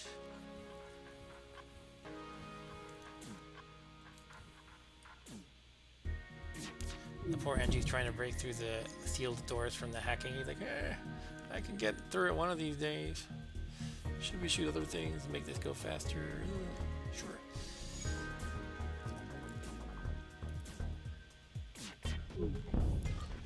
Alright, they're trying to escape, but I just blew out their pilot room.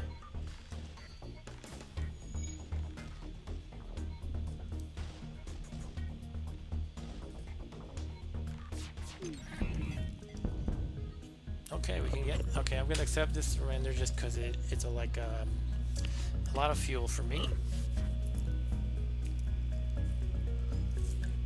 3 fuel is good when you only have 2. Look what it lets me do now. I love this, but my crew will not be happy. So basically, it says the exchange of goods goes without problems, and I can honor my truce and let the enemy leave or open fire on them. So I can just take their stuff and then kill them and then perhaps get more scrap. This is reminding me of games with morality systems. Yeah, I mean, it is literally that, I guess. Okay, honor your truce and let the enemy leave. I feel I shouldn't push it. Because I don't know what happens when you annoy your crew enough. Do they just, like, take off? They can't really fight you, per se, because you don't really exist. Unless the game just says they all overwhelm you and kill you, game over. But I don't really know what happens. Okay, I'm going to let this oxygen charge up and make a quick pit stop to the bathroom. I'll be back in 1 minute.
And we're back. Thanks for waiting. Um,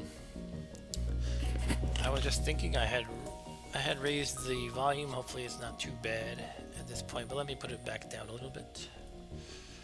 There's two places. There's in the streaming software which I use called OBS, and also over here. So hopefully this is about what we had originally. Anyway, I don't think it's too bad. Either way, probably. Like, I don't think anything's overwhelming your ears. All right, so what can we do? We can make one more jump before the exit.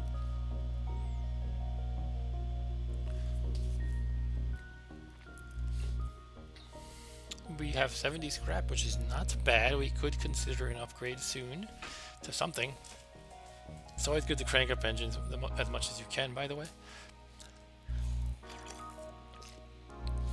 It's like I always say, it's usually underrated by noobs how important it is to get a high amount of engines. If you're, say, canceling 40% of shots, that's like hugely better than only canceling, say, 25%.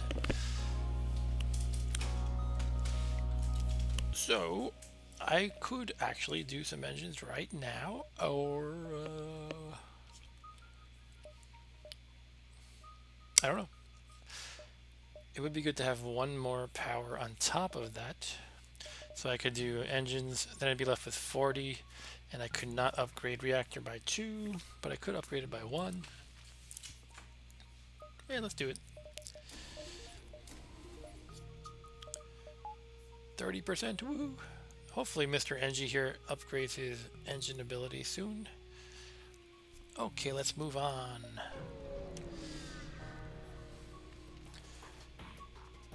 What is this weird looking thing? Okay, a rebel ship is patrolling this beacon and immediately turns to engage. As your crew scrambles to battle readiness, sensors detect a short-range teleporter signal and an intruder is on board. Okay. Oh, here we go. It's one of these choices that you might as well flip a coin. A flushed and panicky rebel soldier has teleported aboard. The rebel, who appears unarmed, repeatedly declares their peaceful intentions. It seems the rebel life has lost its charm. I'm going to want your input, guys. 1, accept their proposal and prepare to fight the rebel ship. Or 2, reject their offer. You can never trust these rebels. I do like number 1 because there's probably a chance of acquiring a new crew member, which I could really use. We have 2 votes for 1, and I'm leaning towards 1 as well. So I think we'll go with number 1. Oh, you're killing me.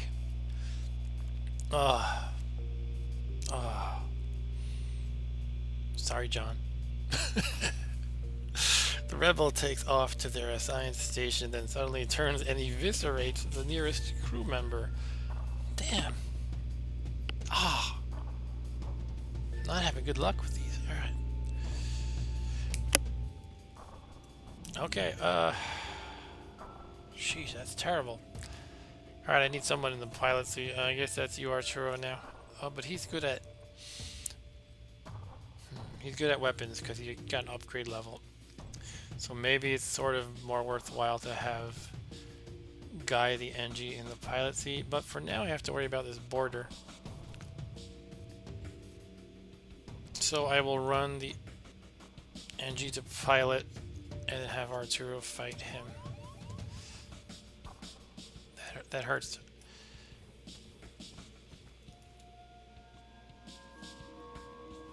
I'm gonna look at the health, by the way. Arturo's, yeah, he's gonna win that fight because the enemy had a moment in the oxygenless room, so he took some damage. So it should work out with Arturo barely on top. Part of me wants to run the NG in there just to punch him a little bit. Maybe I should do that because I don't want to have a guy with like 5 health left, and then some stray missile hits him and that's it. They have 1 crew member. That would be really bad. Okay, let's get some lasers going. Just fire on the weapons, I guess. Cool, we're good.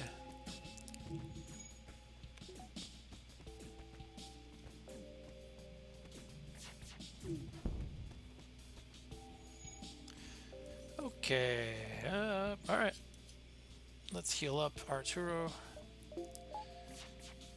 That was really painful. It's always painful to just through bad luck you lose a crew member.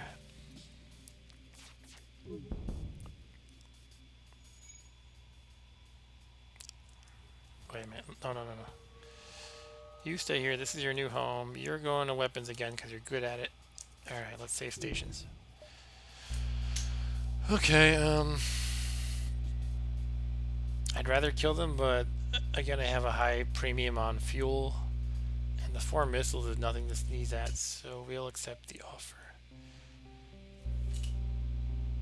I'm tempted, guys. Should I do it? You guys can talk me out of it. Should I shoot them? I'm bitter after that slaying of John, but again, I don't know how the demoralizing actually works ultimately, so it could be a bad idea, or I don't know. What do you guys think? I'm leaning towards 1 anyway, although I'm tempted to hit 2.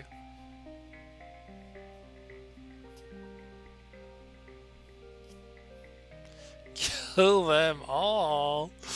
Wow. Anybody else?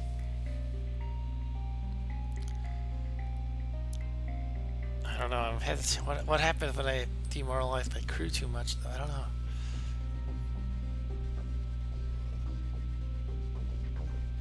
Well, I agree, Arturo, but I just don't think that's how the game works. Avenge John. Alright, we've got 2 for Avenge John. Let's do it. The defeated captain informs you that you commit a direct violation of the galactic rules of engagement. The ship also charges weapons again. Denying us. I feel like a terrible person. Denying a surrender is already seen as pretty barbaric, but deceiving people into giving up valuable supplies and then opening fire on the already defeated opponent violates even the lax rules of the Federation. This course of action might disturb the crew. Oh, I don't have an option to back out at this point. The crew recommends you should stick to the rules. Captain, with all due respect, maybe we are the ones who will have to surrender one day. The game doesn't let me surrender ever, does it? Maybe in this edition it does. We would expect our opponent to obey the rules of engagement as well. Alright. Oh, it just died. I didn't even have to shoot it. Wow. I think it's worth it. The familiar markings of this rebel ship char as the insides explode into flames. You collect what you can from their remains and ready the FTL drive. 2 missiles, 1 drone, part 34 scrap. Which, by the way, if you notice, it said plus 36 because that was a plus 8% from the scrap recovery arm. Okay, we have to hit the exit now pretty much. I really wish they kind of gave me some kind of metric for the morale though, so I know if I'm really pushing it or not, but I don't know. From a scrap perspective, that was really worth it.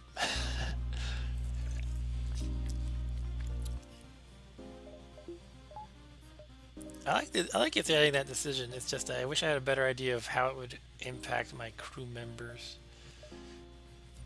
Anyway,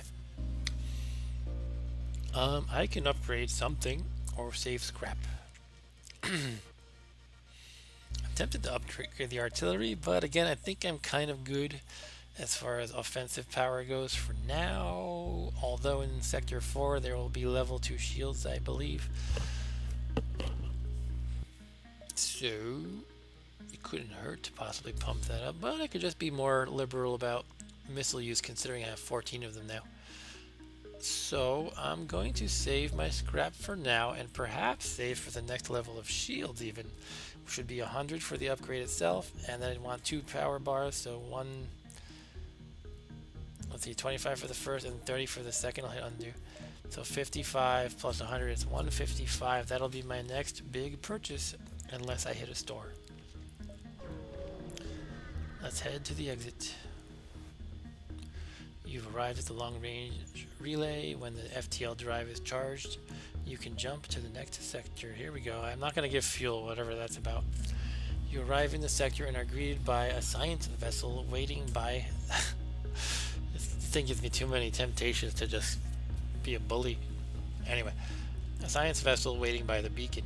They hail you. We find ourselves low on fuel and have a proposition. I can't do that, guys. Why don't we offer to share data instead? Oh, drone parts. I guess it'll be good one day when I get a drone control. The scientists are thrilled. You discuss your latest findings and get an insight into their research as well. Their fuel shortage is almost forgotten during the exchange of ideas, and they eventually insist. I guess they mean, yeah. I really have to see if I can contribute spelling errors, spelling error fixes. That is. Anyway, they eventually insist that you take some drone parts with you for free. Okay. I do have possibly another game lined up, by the way, guys. But I'm having a ton of fun right now. I try to end the stream at 11. So I'm thinking if I want to get a little bit of that other game in, I'll probably have to stop this at 11 or 11:15. It's going to be a surprise, by the way. But we'll see how I feel at that point and what you guys say. Please provide your input. What's the other game? I kind of want to make it a surprise. Actually, in private chat earlier, Arturo, I did. I would say hint at it, but I think I outright told you, actually. Alright, let's just keep going for now. So, our only choice is Uncharted Nebula 32M.52.6. They added those special names per sector, by the way. Your ship slips into high... Oh, this thing again. Okay. Huh. So I have a third engine now. I can spend...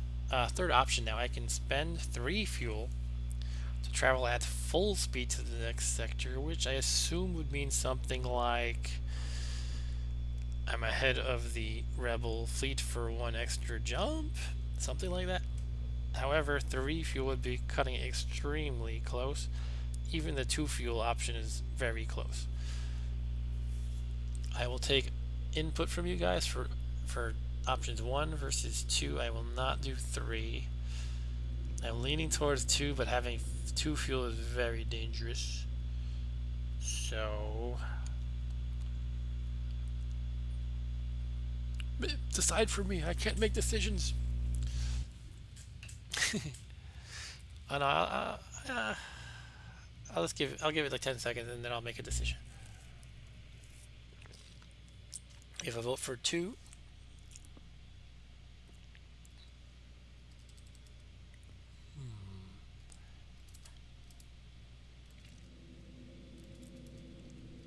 let's do 2.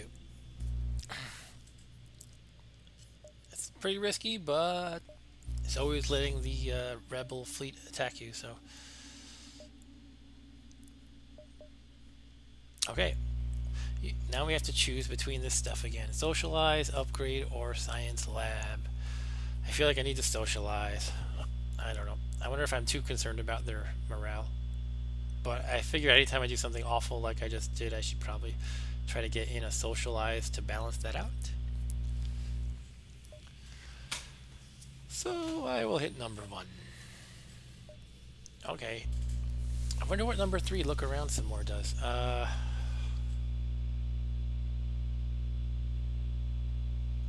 What do you think, guys? I did the NG last time, so I'm either going to do humanoid or look around. Just because I don't really know what look around does, but it must do something.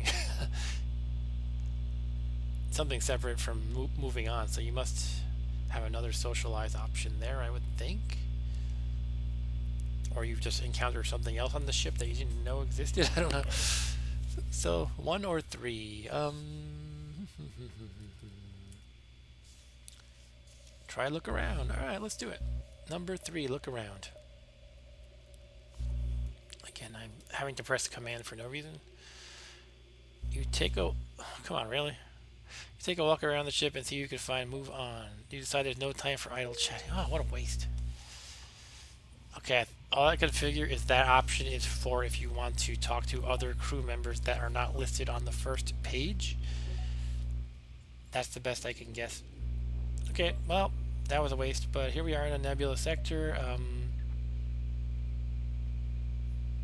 Okay, bunch of nebulas. The nebulas aren't as helpful for delaying the fleet in a nebula sector. You do get a slight edge, though. Since I'm super low on fuel again, I'm going to obey my principle of trying to maximize the number of adjacent beacons. That's looking like this one, because this one's adjacent to 1, 2, 3, 4, 5. This one is only, I can't see them all unfortunately. This one's adjacent to 4, this one's adjacent to 1, 2, 3, 4, so let's jump here.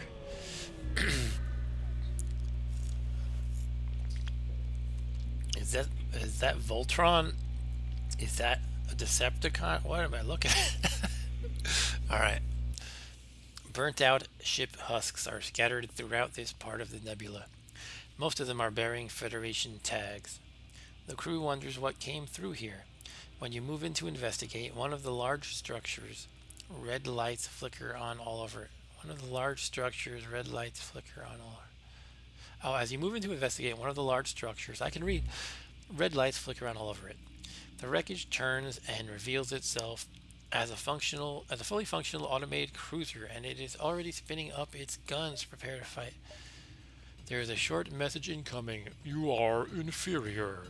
Accept annihilation by cruiser name tag. Names are so 011101 years ago. And anybody who knows binary to decimal, that each digit is a doubling of the last sort of. If it's a 1, so we have a 1 plus 4 plus 8 plus 16, which is 24 plus 4 is 28. 29 years they're talking about, I believe, if I did that right. That's what my computer science degree was worth. It all culminated in that moment. Okay, they have this thing, which might hurt me, with the ion picking away at my shield, and they have cloaking. A little bit annoying.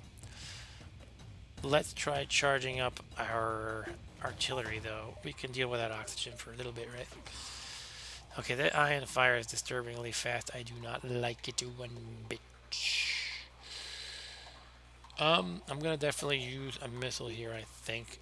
Perhaps just missile on the shields, and then lasers on the weapons. Wait, is it only one laser? Okay, it's only one laser. It's not the biggest deal, but the ion is very fast.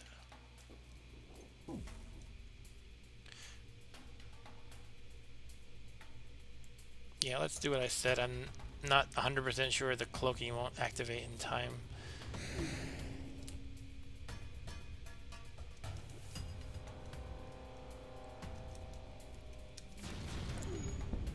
Okay, it resisted, unfortunately. Wait a minute, that resisting should just mean no hull damage, but you still damage the system, which is not what I just saw. Okay, that must be a new thing in this mod.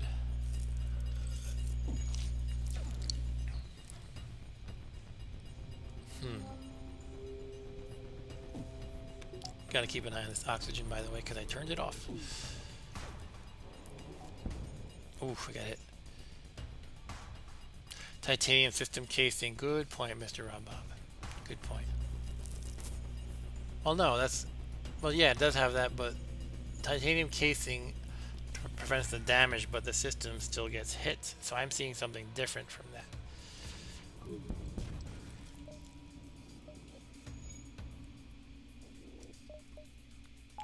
Okay, I'm going to pile on the auto fire with numbers 1 and 2 and hold the missiles. Oh, my shields are not... Okay, I'm good now. The ion is disabled, but I did take a little bit of a beating. Let's repair some engines, I suppose. Well, yeah, let's do it. Unfortunately, Engie's in the pilot seat, so he can't run around too freely. They're going to FTL away, okay. And notify the fleet, which is not good. We should forget the missiles for now, the engines for now then. Okay. They're cloaking.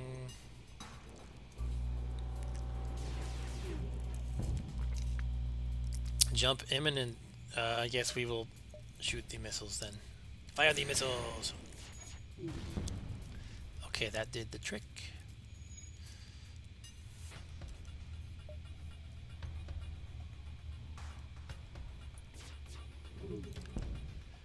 The enemy's engines begin to stutter. The AI craft navigated too hard and burnt out the stabilizers. What does that mean? Interesting, there's so many new things in this. Where am I shooting? I don't know. Next shot kills it, so it doesn't really matter too much.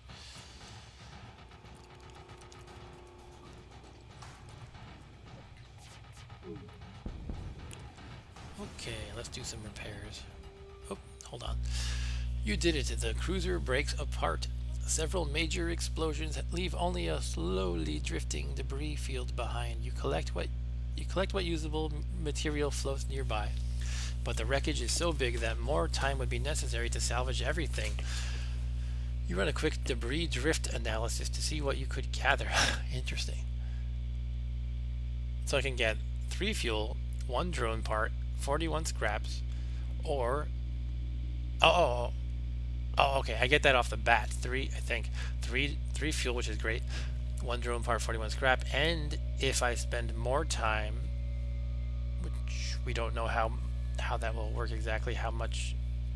I guess we'll probably double the fleet by 1 or 2 jumps. Hopefully just 1. I can get another 3 fuel, 1 missile, and 25 scrap. I think it'll be worth it for the 3 fuel. I mean scrap too. But just being out of this zone of being extremely low on fuel would be very good, I think. So I will go with that choice. Yes, I agree, Rob Bob. Interesting. This game's I'm liking this mod. It really makes some interesting decisions that you have to make, and all kinds of new goodies. So let's do that. And by the way, the scrap recovery arm will apply here too. So I'll have 8% extra. Who wants to do the math? I don't want to do the math. It was easier when it was 10% because you could just look at the first digit all the time. But I'm going to get 8% on top of this and that. Fleet delayed by 1. Wait, what? Let's read this. You slowly circle around the beacon a few times and have your crew keep track of all the drifting parts that seem valuable. The stuff you collect isn't bad, but if you gained any time by destroying this rebel capital ship, then you already lost most of it. Okay, so so basically it's telling me that even though I took a long time, it was a net win for me as far as time savings, because this ship I killed was gonna I don't know what it was gonna do, but I basically damaged the rebel fleet enough that it was a net win, which I assume means that if I had chosen the other option to not gather this additional stuff, it would have been delayed by perhaps 2 jumps. Interesting. Okay, let's repair stuff now. Okay, we're swimming in scrap now, by the way, which is pretty great. I mean, we are playing easy.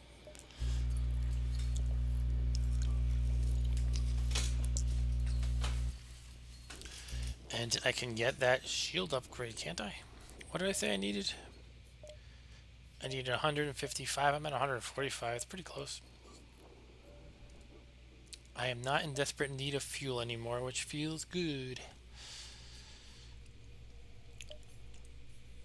Okay. Now we get 10 more scrap, do that big upgrade, and with 3 shields we are living large.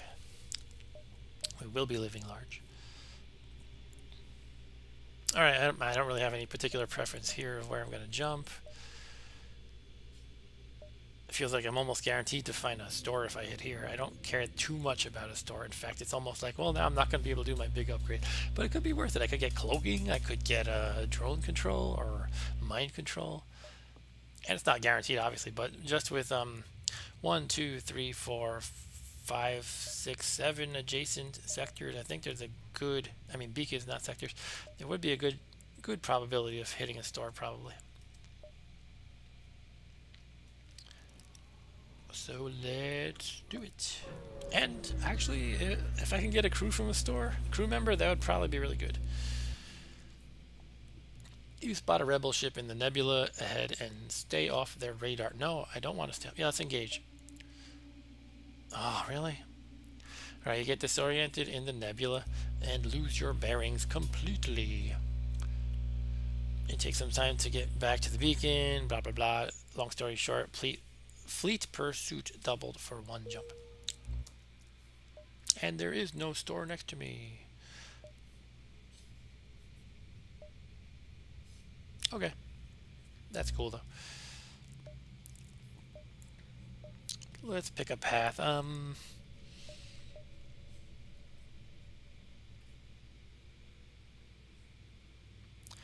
I could get like 7 jumps in. I could go, let's see. I could go 1, 2, 3, 4, 5, 6, 7, then the exit, or possibly jump 8, then the exit, or I could even Try to maximize my nebula jumps by going to the left and then back up here. Why don't we do some of that? We'll go 1, 2, 3, 4, 5, 6. Well, that's kind of so. I guess we'll hit with this one first then. Yeah. Try to maximize it. That's the name of the game. Okay. Your crew are constantly looking out the windows, checking for hostiles. They jump at every creak and moan of the ship. The tension is almost palpable. I could do socialize correctly this time. Any input, guys? I think I'm going to do that. Socialize and not blow it this time. So in other words, I would actually choose probably the humanoid instead of hitting look around some more. Why don't I just do that? That's what I want to do. Talk to the humanoid.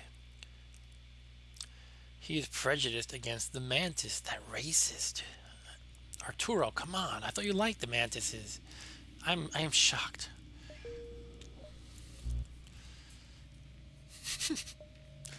I just making that joke because Arturo, he seems to really like having mantises on your crew member. And yeah, I talked to our guy named Arturo here, and he hates them. He's racist. You probably told them about your Zapatos Negros. Anyway, you jump into a sector of the nebula beset by a plasma storm. An automated rebel scout. Okay, let's kill it. So basically, because of the plasma storm, I'm going to have low power. As you can see, my shields are off, so I'm going to have to juggle this around a little bit. Probably take one out of engines, and then they can have at least one level of shields. But I don't want to miss the fight. Let's do it. You engage the ship. Okay. Oh, what's this thing? It's a different combat drone than I've usually seen, but we need to get these engines on ASAP. Forget that thing for now. Okay, so we'll get our shield on. Barely any engines. We can blast away at drone and or weapons. What is worse?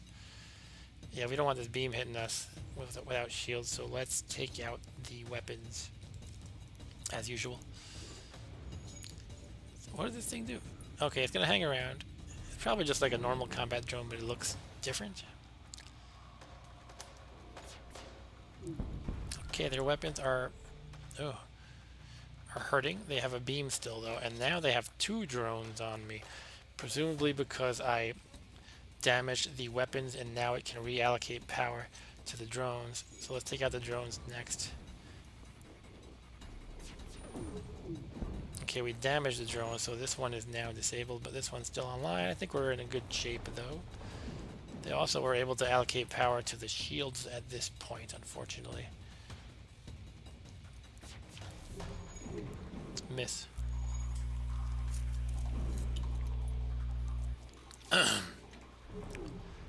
Not getting through the shields too well at this point.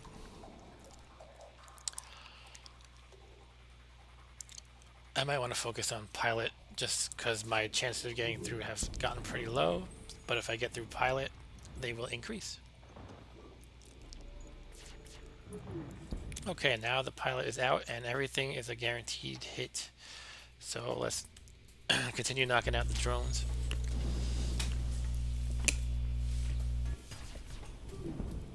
Cool, now the weapons. Their drone actually repaired quickly. That is interesting, because normally these automated things don't, these automated ships don't repair quickly at all. So that's something new, I guess. What is this thing supposed to be? It looks weird. Your fire tears away a huge section of the enemy plating. Good hit. Huh.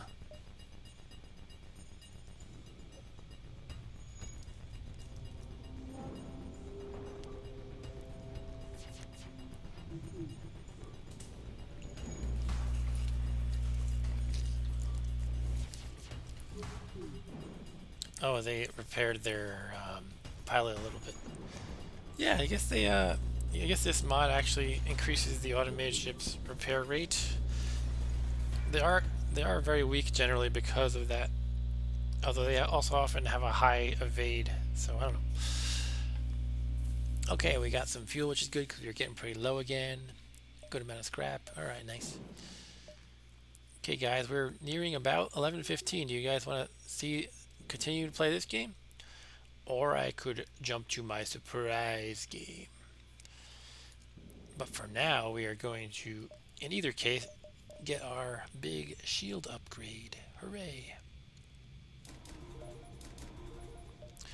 We got 1 vote for surprise game. Cool. Surprises are fun. If we go with the surprise game, I think I'm going to do just 1 more jump and then we'll switch. But yeah, I'm definitely having a ton of fun exploring new stuff, seeing events I've never seen before, ships I've never seen before. The whole morality system is cool, although I still don't know exactly. I kind of wish, yeah, again, I've said it before, but I kind of wish I had a sense of where they were at, where they like, and what could be the consequence of them getting really low in morale. Are they going to like literally end my game, or what's going to happen? I don't know. Anyway, we have 1 vote for surprise game. Anybody else want to chime in? In any event, let's do our last jump, or not our last jump if we go with continuing this game. You jump into a calmer part of the nebula. However, your relief fades as a rebel scout ship. Rebel scout jumps to the beacon and moves in to attack. Uh-oh, even mind controlled. Crank up the shields, crank up the engine, turn that on. Might as well power up the missiles as well. Oh, alright. If anyone cares, I just got a Twitter alert that Robert Trump, the younger brother of President Donald Trump, just died. I don't want to get into politics, but that's crazy. Anyway, Arturo is breaking our missiles currently. Damn it, Arturo. They have 3 weapons. An ion, a laser, and a bomb. I think we're okay with Arturo beating on the weapons, because basically the missiles will get taken out first if he takes that 1 full bar. And that's not the worst thing. And then he can, when he turns back to normal, he'll repair it right away. So let's focus on missiles, I mean their weapons as usual.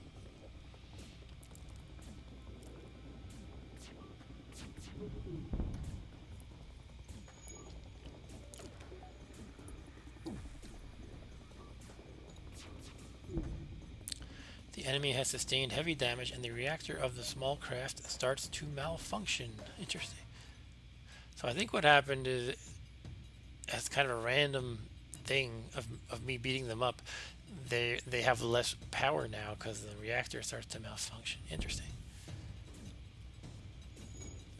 Okay, so as long as Arturo here doesn't take out this 2nd bar of weapons, we're probably okay. Yeah, we're probably okay at any rate. Okay, his mind control just wore off, and they have no weapons, so we're not in a huge jam here. Let's take out some piloting and then finish them off. We can actually take out 1 here and put it into the O2. Okay, piloting is done. We can take out mind control just so we don't have to deal with that nonsense again.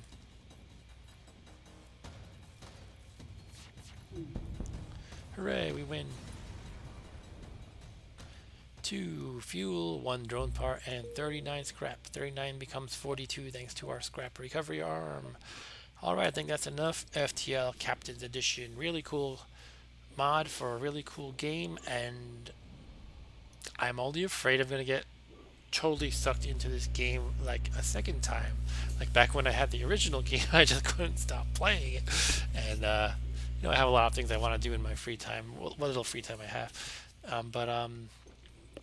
Yeah, so I'm a little concerned about that now. But anyway, let's save our game. That was really fun. Thank you for watching. Although we are not done yet, we are going to fire up a new game as soon as Steam lets me. Okay, it realized that FTL has closed. And away we go with the surprise game. Oh, it's going full screen. I don't like that. Let's try to make it not do that, if possible. I know you're not seeing it yet, by the way, guys. That's because, well, I'll explain later also. Can I make it not full screen? Because that can be problematic. Here we go. I'm fixing it, don't worry.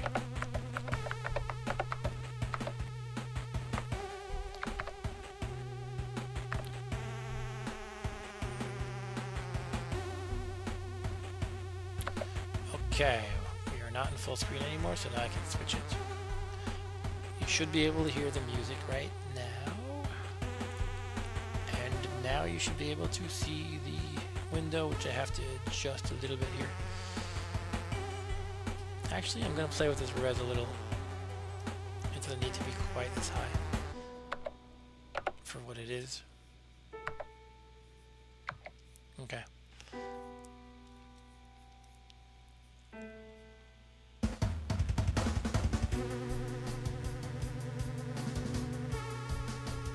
Still adjusting the window. Bear with me, please.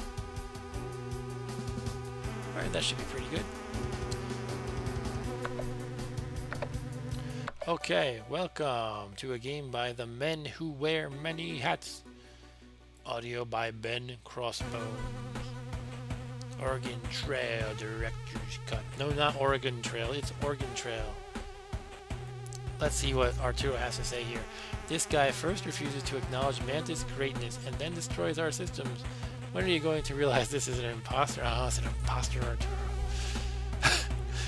That's true, yeah. Well, maybe he only hates mantises while mind controlled.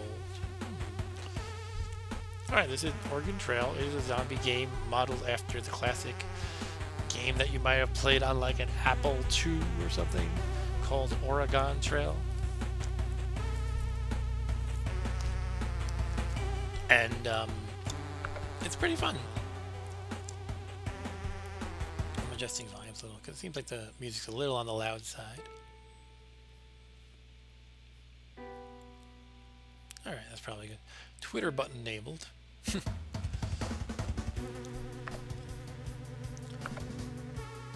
Alright, let's just start with the beginning, I guess. As usual, they'll let me know if the audio levels sound good. Is the game too loud? Am I too loud? If anything, it's probably the game is too loud relative to my voice. I'm trying to remove that little white bar at the top. Thin white bar. Okay, that's a little bit better, I guess. Cool. Let's play some Oregon Trail.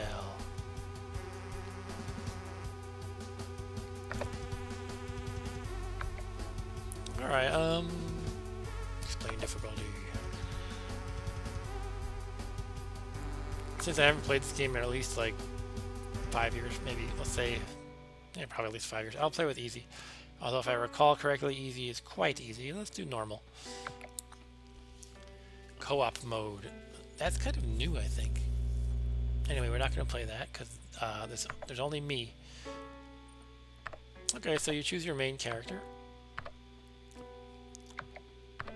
You can have long hair or short hair, or be dark-skinned or light-skinned, basically. I guess I'll be light-skinned because that's what I am in real life. And I am the dude, apparently. Can I change that? I thought you could change it, but it's not letting me. Okay, so I'm the dude. Let's go to the intro.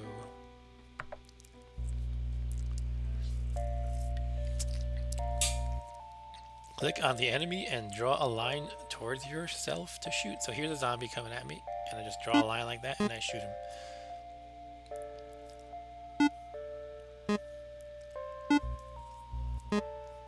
Whoa, it's a lot of zombies. Can we take them all out? Uh-oh, here comes... I'm out of ammo, so somebody else is coming to help me. Alright. Thank you for helping me. He's pretty good at shooting this guy. Well then, it looks like I just saved your bacon. I reckon we stand a better chance out there if we stick together. My name is Clements. I used to be a priest. Not much use for those nowadays. What's your name, partner? My name is Mark Leoncito. Oh, I can't. Why did they give you this big bar and you can't type it all? Alright, Mark Rob. Mark Bob. Mark Rob Bob. The third. No, we can't do it. That's as big as it'll go. Okay, I'm Mark Rob Bob. The pleasure's all mine, Mark Rob Bob. Listen, even with the two of us, we won't survive very long. Everyone I trusted died a while back. Do you know anyone we could count on in a pinch? Sure. Now we have Leoncito. And then we have, well, I already named myself partially after Rob. I don't know if John's still here. I'll call this guy John anyway. Who else we got? Anybody else want to chime in and join the crew? Otherwise, we could have Kilbeggan, named after the whiskey. And here we can have, let's see, what's a character from a zombie movie? They don't really have unusual names usually. We can do Ben from Night of the Living Dead though. Does anybody know what happens to Ben at the end of Night of the Living Dead? I won't spoil the 50-plus-year-old movie just in case you haven't seen it yet. Are your names correct? Yes. Huichida? Sorry, I already typed my name. Is that the name even? I don't even know what that means. From Zombieland. Oh, okay. Who's Huichida from Zombieland? Are you talking about your Mexican version of Zombieland? Alright, I'm going to pour a little Kilbeggan. I just reminded myself that I had that. There's a good chance if they're still alive, they will be set up at the shelter set up in DC. If they have any sense, that is. We're going to need a way to get around. I saw an old station wagon a few blocks back. Those things might not be very reliable, but you'd be surprised how roomy they are. Anyway, let's get moving.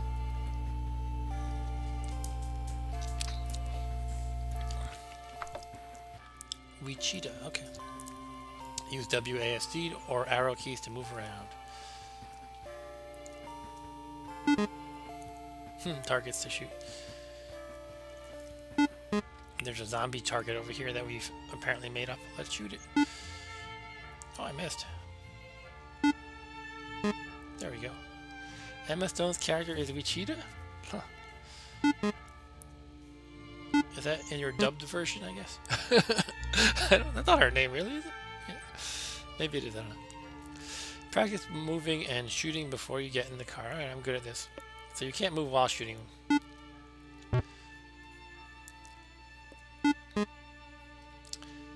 Okay, let's get in the car. Not much to see here. You basically just pull the opposite direction of where you want to shoot, and you can kind of go 360 degrees. I'm playing this on a trackpad, mind you, so it's not ideal, but I'll be fine. I've done it before. And let's get in the station wagon. They all have names from USA places. Okay, like city names? I really don't remember their character names. What was the name of Woody Harrelson's character? Alright, I think I've got just enough fuel and food for... Okay, Woody Harrelson is Tallahassee, Jesse Eisenberg is Columbus, and the other girl is Little Rock. Really? Why do I remember that? Huh. I've got enough fuel and food for us to make it to DC in this baby. Let's hit the road. I'll drive. Okay, so Clemens is driving. We've got 135 miles to go to Washington, D.C.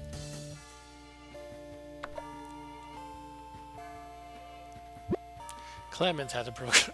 So it's kind of ridiculous. The way this game goes is your car goes a little bit, a few miles, and then sometimes a bad event happens. But the way they just pile on the bad events, it's like, oh, this guy got a broken arm, this guy got shot, this guy got blah, blah. It's like, whoa, what's going on here? Can't we just drive in peace without breaking our arms? Clemens has dysentery. And that's kind of a reference to the original game, Oregon Trail. The famous line from that one is, "You have died of dysentery." Uh-oh, Clemens was bitten by a zombie. By the way, this intro we're playing is kind of contrived. This is supposed to happen to Clemens. You're out of fuel, so we're in DC. And every time you hit a new city, it gives you this little pixel art drawing of what happens. So we got some zombies. Just as the station wagon runs out of fuel, you coast into the city. You can hear a radio blaring in a nearby window. Repeat, all survivors who still remain in Washington, D.C. The government has declared a Class 3 biohazard in the area. They will be commencing a nuclear strike within a few short hours. Get out while you can. The city is lost. Looks like we have a time problem. I'll go look for your friends at the shelter. Meanwhile, you should go scavenging for some supplies. I've heard about a place on the west coast that is supposed to be a safe haven from all this chaos. Let's meet back here and head out. Here, take my journal. I've written down everything I know about surviving on the road. It should help you decide what you think we may need on the trip. Pick the supplies you want to gather. Hour remaining 12. Okay, so you basically spend these points, if you will, on some stuff. You definitely need a little bit of fuel, for starters. You kind of need a lot of... you need pretty much all these things. I haven't played in a while, but you definitely want ammo, because you need to be able to shoot. Tires are just spare tires. Same thing with mufflers, batteries. Your car undergoes a lot of wear and tear, so it's good to have those as spares. But you don't need them to function. It's just, if you break down, you're going to need to replace those things. Okay, so we're going to need some food. Why would you need money? You encounter a lot of places where you can buy stuff. Basically, every city has some people, and they're like, you know, there's like a little base, a camp out, and you can kind of trade with people and things. So money is good for that. So I basically got the very basics of what you need, and I have 9 more to spend. I don't know. I could get one of each and then figure it out from there.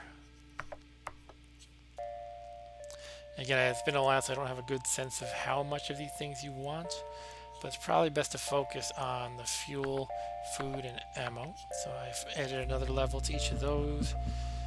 My gut instinct is telling me this level of food is pretty low. Maybe more of my memory than my gut instinct, but whatever. Let's go with that, I think. If I recall, this amount of fuel should last me quite a while. Anyway, so we're pretty loaded. We've got 2 spare tires in this station wagon. We've got 400 rounds, 375 units of food, all this stuff. Tons of gas. I can't imagine we'd fit all that in one station wagon. So this is Clement's notes. This is kind of help. Let's read this over, actually. You can travel for 4 hours on a tank of gas. I find that you want to have at least 8 tanks with you at any given time so you can make it to your next destination. Oh, that's a good guideline then. And even then, those suckers seem to get lost or stolen all the time. Food. Scavenging is the easiest way to get food, other than all the zombies. Depending on the number of people in your group and how you ration your food, you'll burn through your food at a rate of 1 to 3 ounces per person per hour. That means you would be eating an average of 240 ounces a day in a group of 5.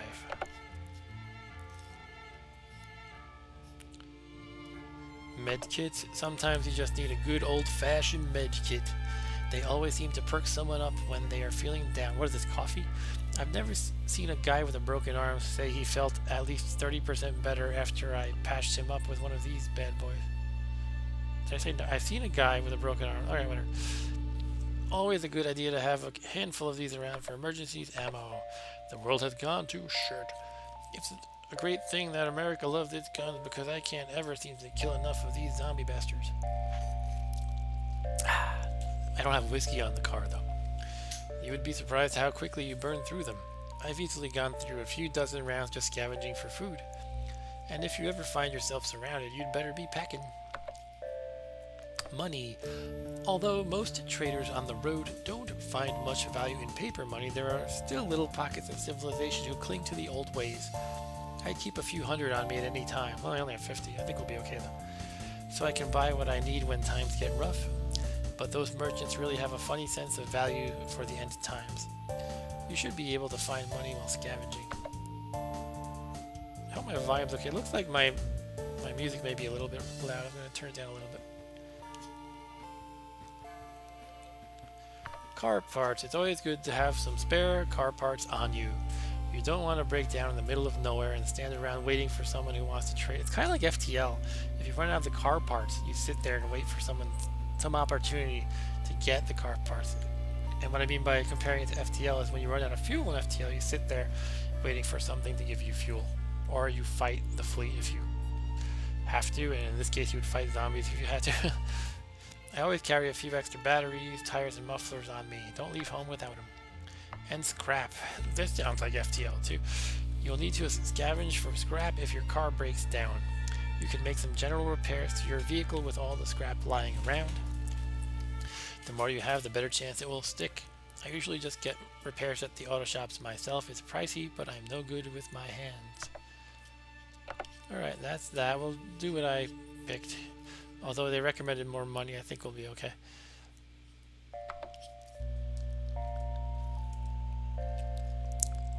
Okay, we're all here.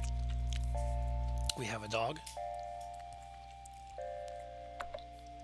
Great, everyone's here. There's just one more thing. Back there on the road, one of those things bit me. I'm already not feeling too well and I can't stand the thought of becoming one of them. You're gonna have to put me down. Why don't you keep my journal? It may help you out there. Good luck. Alright, now we have to put down Clemens. So this is a kind of a little action scene you get. You just shoot him. If you're wondering why it even gives you this thing, well, it's kind of training you for sometimes you're forced in a situation where a bandit grabs a guy, and you can choose to shoot the bandit, but you have to aim right. So I'll aim right where it hurts. Oh, I got his knee apparently. Okay, so I don't know. In any zombie movie, I would have had to hit him in the brain, but I don't know. It seemed to do the job. Alright, so we're apparently heading to Pittsburgh. Anytime I can check the stats, which shows what I've got. Fuel, food, zombie activity level. Next landmark, which is 276 miles traveled 0. I can also stop to make repairs or... I don't remember what else you can do if you stop. You can probably try to hail somebody who comes by to trade with. I did not double tap. You're right. You're right. Alright, let's continue traveling. Mostly continue traveling. And it's like every kind of increment of traveling, something bad happens. I guess occasionally it's good. You can find stuff. Heavy ash covers the windshield, which forces you to slow down.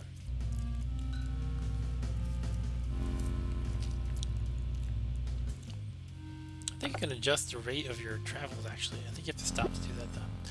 Your battery dies. You replace it from supplies. Okay. Let's hit stop once to see what our options are. We can rest. You can medkit. We can kill somebody. Talk to stranger. Yeah, you can repair your car. Upgrades. That's just viewing your upgrades. I don't have any. Set the pace. Yeah, you can set the pace. I actually found I often do better when I go faster. But I'll hit normal for now. And the thing is, you take more wear and tear on your car the faster you go, but you will use fewer like food, I guess. And you get to where you want to go faster. Obviously. Here's the road map. We are heading towards Pittsburgh, which is, I guess, this square here. And we're trying to avoid where they've already nuked cities, I guess. Well, it's more than just cities. Huge areas have been nuked. We're going to go here, and apparently there's a safe haven up here in the northwest. And that's that. Yeah, so I'll stick with normal for now as far as the pace goes. I can show you what scavenging looks like. Oh, it says zombie activity high. It's not... High isn't the worst. It goes up to like really high levels, like suicidal is the highest, I think. You can adjust your rationing, how much food your guys are going to eat. I found it's usually, I'll leave it at medium now, but I feel like I fared the best when I basically floored the car, like going as fast as possible, and used as small rationing as possible. Unless my guys were getting hurt too much from not eating. Like if they don't eat enough, you see their health meter go down. But when they're already maximum, it's like not a big deal. I'll just leave it at medium for now. You can do combat training. You have to go to the combat trainer for that. That's right. Okay, let's do one scavenge and hopefully I don't die. Zombie activity is high. Oh, you know, I forgot they made an update. They add all kinds of stuff. When I first first played this game, they didn't have multiple kinds of weapons, for example. I think rifle is a good balanced one. It's a single shot with a quick reload, as opposed to the shotgun, which is a slow reload and it's a spread out shot. And the pistol is 4 quick shots but a longer reload. Alright, so here we are. We're gonna gather stuff. This is scrap right here. Kill zombies that come in. Boss fight. Oh god. Okay, I forgot about these boss fights. Shoot, we got dogs coming after us. Zombie dogs. I don't think you can actually kill them if I remember, so we have to try to run out the clock. Ah. Okay, I'm in trouble. Okay, that dog just walks to the right for no reason. So I'm actually okay there.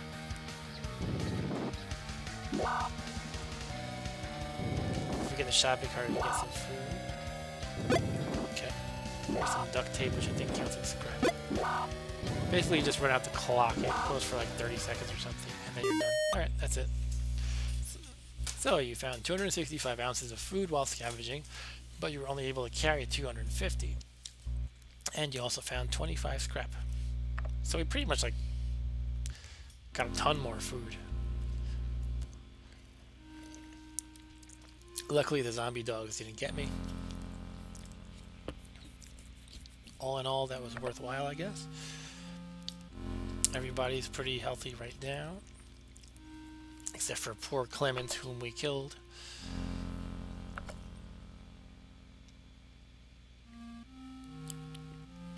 I think the only way to stop the bars from going down a little bit at a time is if you eat a lot of food, like you crank up the food ration.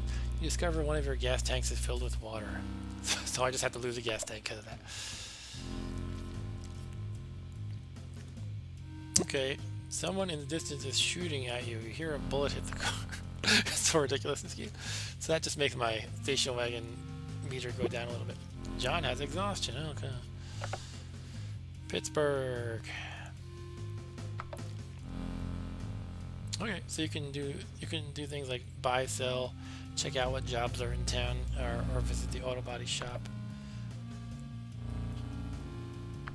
I can also scavenge, but the zombie activity is deadly, so that might be a little dangerous since I'm a little rusty. Can trade. Let's start with jobs in the town. Maybe auto shop. Okay, we can buy an upgrade, muffler, battery. I think we don't need the battery or muffler too badly. What do we have again? How do we see that? Car. I don't know. Supply probably, actually. We only have one battery, but I will check out other things first. Let's check out the upgrades. Town, auto shop, buy upgrade. Okay, there's fog lights. That would cost 52 though, and they only have 50. No slowdown in heavy fog.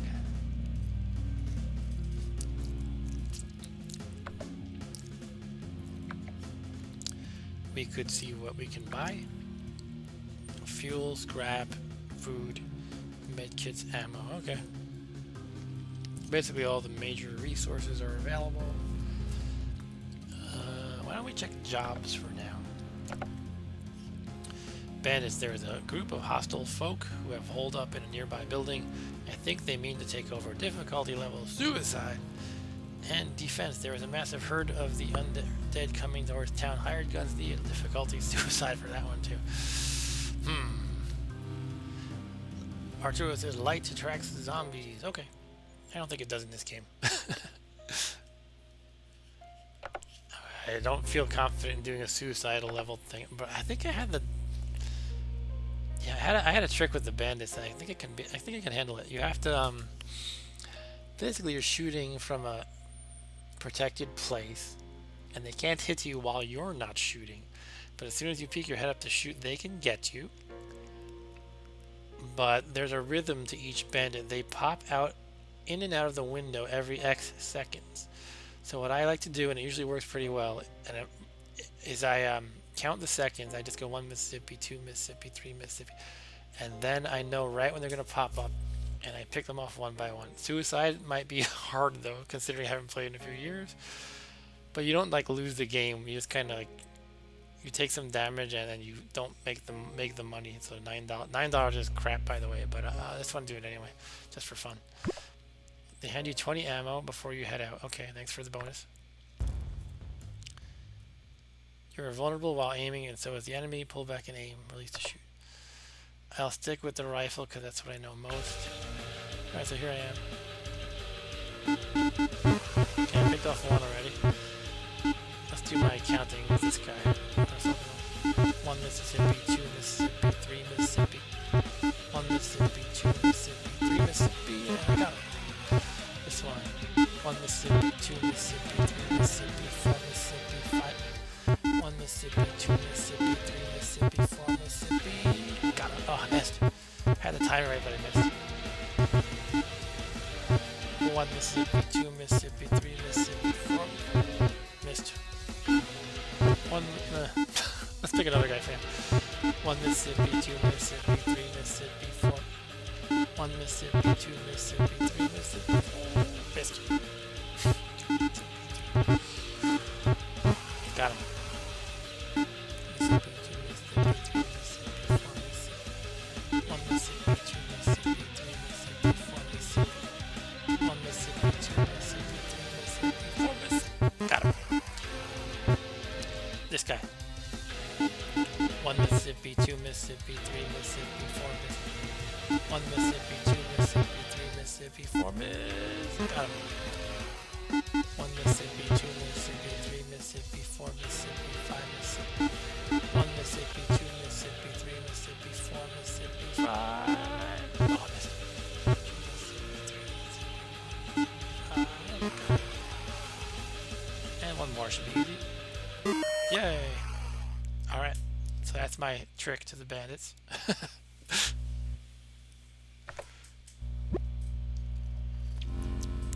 I basically just shot up a building full of bad guys and I earned $9. $9 to do that.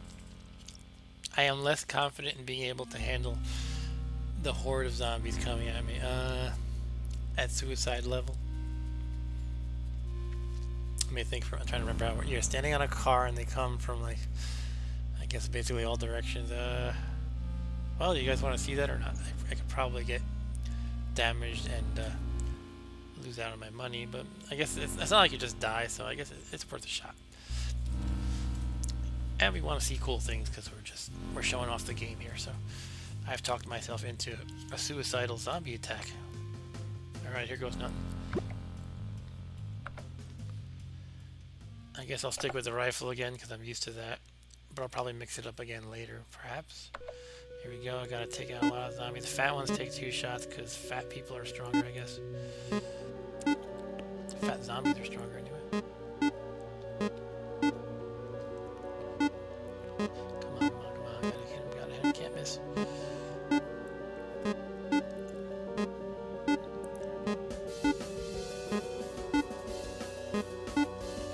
Fat guy.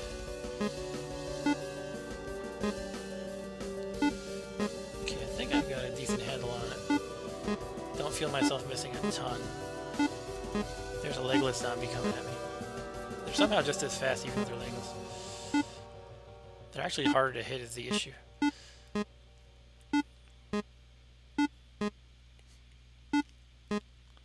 And lastly, okay. Not too bad.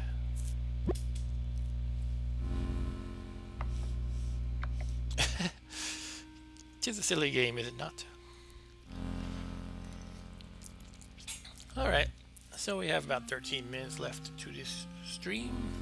There is more zombie action to engage in. I have $101 now. I could buy something interesting. I don't even know what I want to buy though. What are the upgrades? I could buy those fog lights, I guess. So let's do that.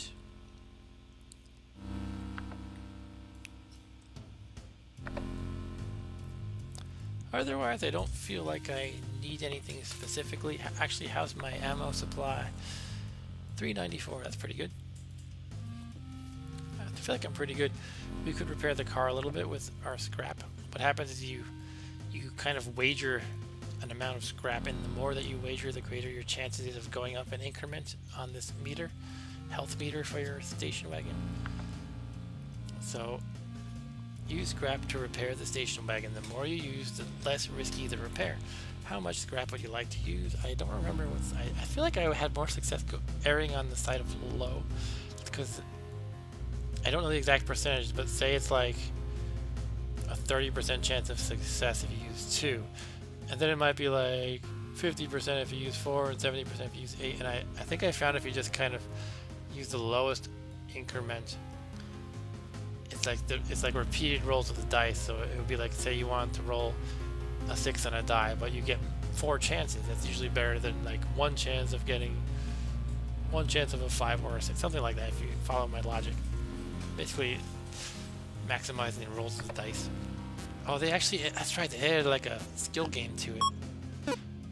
It wasn't always there. You have to get this thing in the circle. Okay, so I failed because I wasn't really ready. Let's try again though. Time passes. John no longer has exhaustion. Okay. That's right, time passes too as you do this. Let's try repairing again. Maybe I'll try 4 for kicks. I have to get 4 in, okay.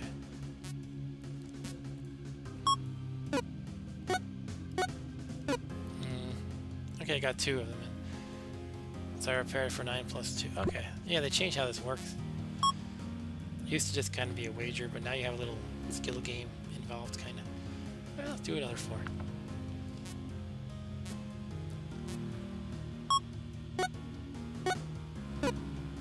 Alright, that was pretty good.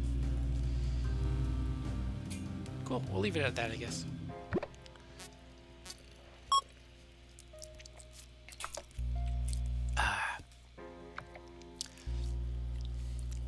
Okay, I feel like we're in pretty good shape. What else can we check out? We can try to trade. Actually, what about the town? Is there anything we can sell? I don't know. Do you want to sell anything? We have 49 bucks. What about buying a what was the thing we used? A battery? Let's go to the auto shop, buy a battery. It costs 40. Well, let's just do it, I guess. I'm trying to think, do I have anything else to spend money on, really? I guess not. We can go to the trading section. And when you hit the trade, you basically get a stranger making a random offer repeatedly. You know, different strangers, I guess. A stranger is willing to trade 27 of their ammo for 1 of your med kits. No. Basically, it's like, you know, I have 394 ammo and 5 med kits. Probably not worth it. No one else to encounter. I could keep waiting and time would pass, but I'm not going to do that. Every time time passes, you know, you eat food and stuff. Alright. Shall we talk to a stranger just to see what that does? Don't forget to set your pace and rations to a reasonable amount. Don't push yourself too hard, stranger. I ran into this giant zombified bear thing. I kept shooting at it, but I could only slow it down.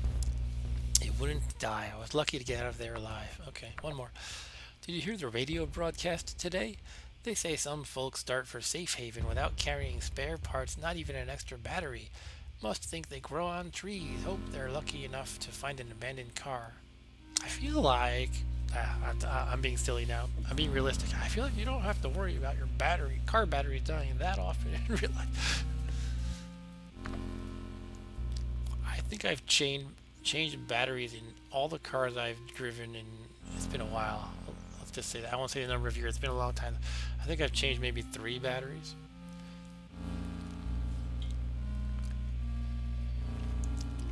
Anyway, the game's not realistic. That's okay. And this is supposed to be an old crappy car anyway, so I guess maybe it makes sense. I don't know. Let's move on.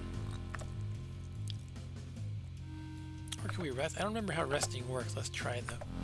We're going to rest a little bit.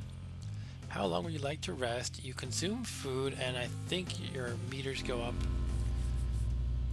The more you rest, the more you do both. The more you eat, and the more your meter goes up. Let's try just 4 hours for now. That's a good nap. Okay. Oh, let's stop it because our meters are full. Okay. So it lets you stop as it progresses 1 hour at a time.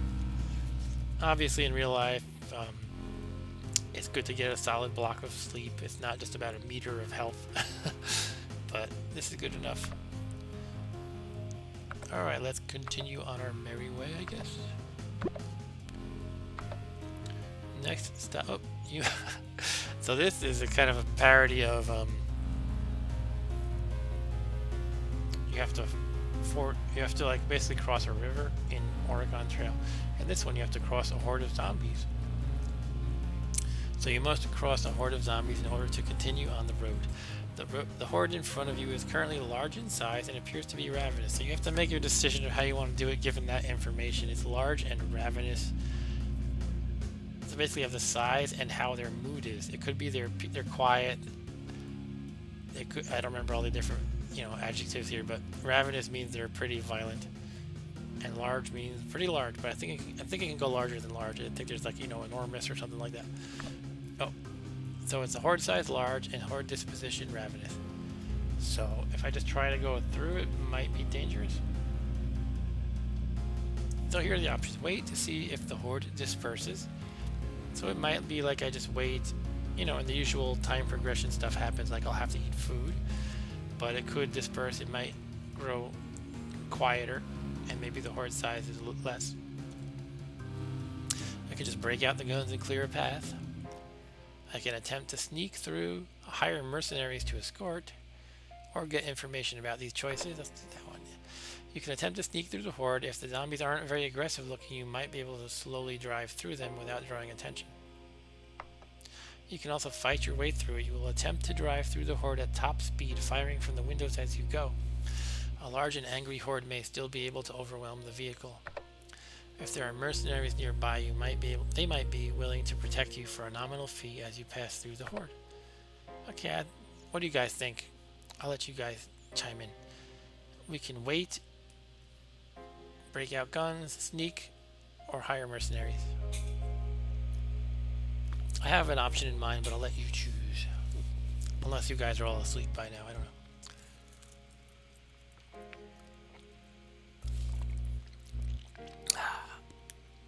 This stream is brought to you by refrigerator water. The best kind of water. I vote wait as well, Arturo. That's what I was thinking. Alright, so let's do a wait and see if the horde disperses. Time passes from 4 a.m. to 5 a.m. and now they are large and agitated. I believe agitated is a notch below ravenous. I'm gonna actually hit wait another time and see what happens. The ravenous again. Oh no. Alright, I'll hit it again.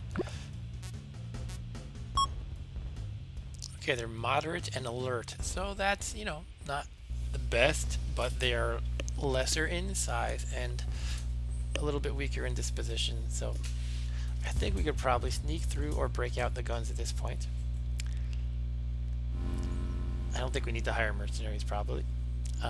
So should we shoot or sneak through? Break out the guns or sneak? I think I want to break out the guns. But what do you guys think? I think it might only be you left, Archer. I don't know if anybody else is online anymore. Let's do the guns. Alright, yeah, you agree. Let's do it. Break out the guns and clear a path. Uh-oh. There's a lot of them. Oh, I was overrun and lost a muffler. So, a lot of times when you lose to zombies in this game, it's not like you would think. Say in a zombie movie, if someone's car gets overwhelmed by zombies, they're probably dead. And it's, the end of them. In this game, it's like, well, you lost a muffler. Okay. So that's what happened. I lost a muffler.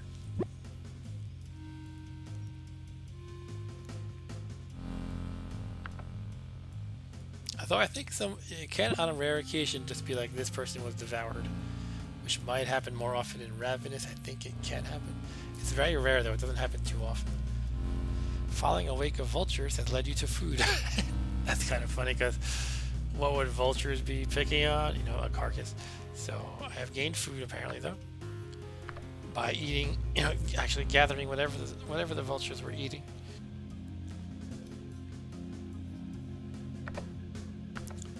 Zombie activity low, which seems like a good moment to scavenge for stuff. Since it's relatively quiet, I'll try a different weapon than I'm used to. Shotgun or pistol? Let's do the shotgun.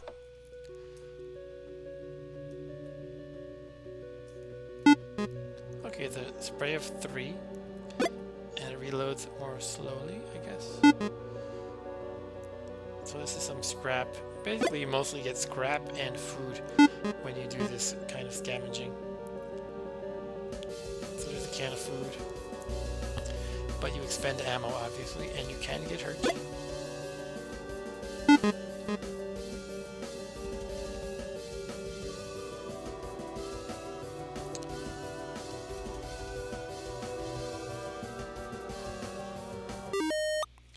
20 ounces of food and 20 scrap.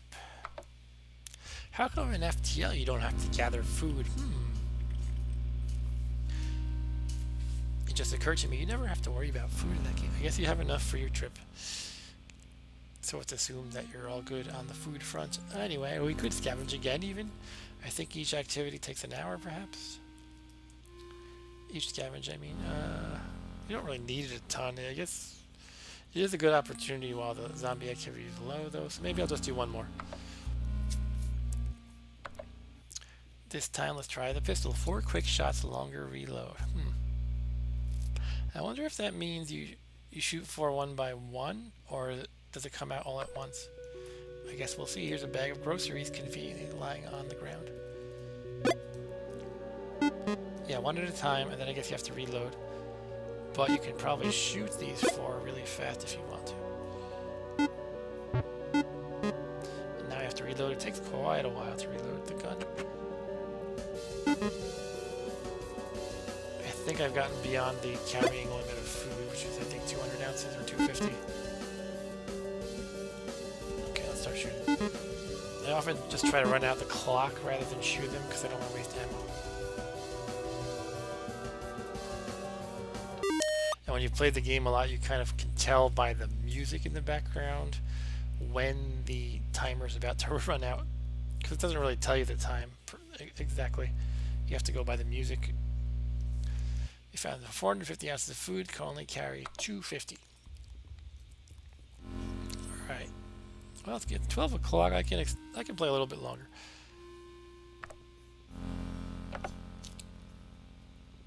That's what I'm thinking. I think I used to just do large more often because it's easier to deal with replenishing your food supply than your guys having gradually decreasing health.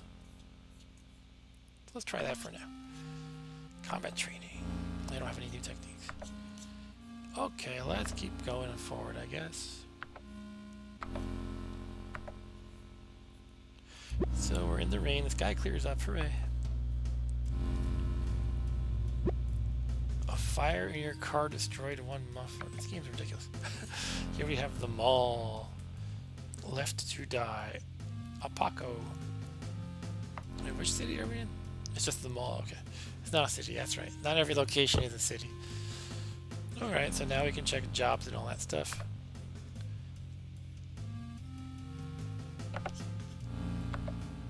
Here we have a recovery. And another recovery. Strangely, the easier one pays a lot more. Oh, this is scrap. Not dollars, but still it's probably better. Anyway, let's do them both, it's fine. Let's do the easier one first. And this one you just have to walk from left to right and get the box of stuff.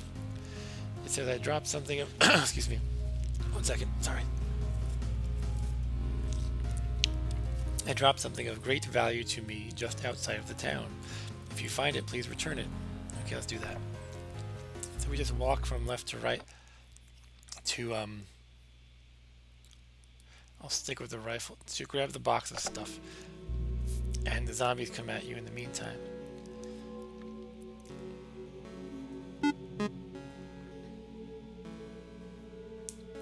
Sometimes when it's a pretty light number of zombies, you can just keep running and not even shoot them. But, you know, they can build up, so you, at a certain point you're like, I better start taking them out. See, or you get into a situation like this. Oh boy. we're pretty good again until that guy showed up.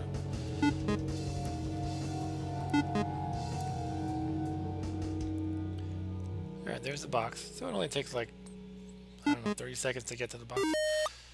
Hooray. This one's more dangerous, and we'll get 4 scrap, which is kind of garbage.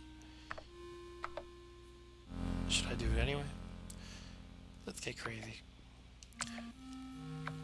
Okay, it's dangerous, and we get 4 scrap. So let's go.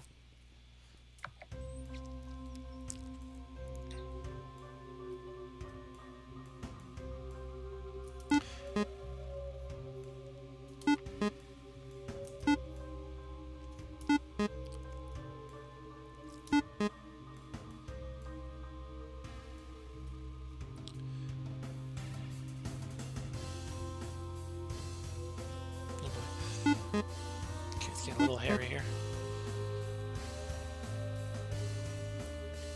Whoa, what's going on? Okay, I kind of locked up for a second. No harm, no foul. Alright, 4 scrap. Combat trainer, cool. So a grizzled stranger. This basically some of these, you know, town areas have a guy who can train you.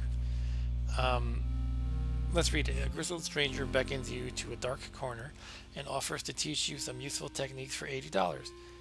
And this technique, it makes it so medkits have a chance of appearing while scavenging. So right now I can only get food and scrap, I believe. If I get this upgrade, I can also find medkits, which is pretty cool. Yeah, that half zombie goes really fast. And they're actually kind of hard to hit because they're just smaller. They're like sprite images smaller. I can't afford the 80, but I could sell things or earn money any other way, perhaps. Well, I kind of did all the jobs, but maybe there's something I could sell. What I need to get? I need 80. I could trade, perhaps. I could actually scavenge. I think you can find money too, actually, now that I think of it. Yeah, there's actually definitely money. Let's do that. I feel most comfortable with the rifle because that's just what I played with back in the day. I'll try a pistol this time, though. There's money. There's a wallet. And somebody's ID, too.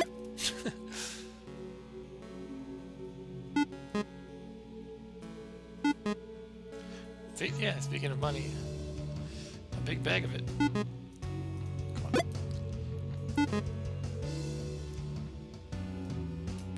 Groceries. Whew, a little closer.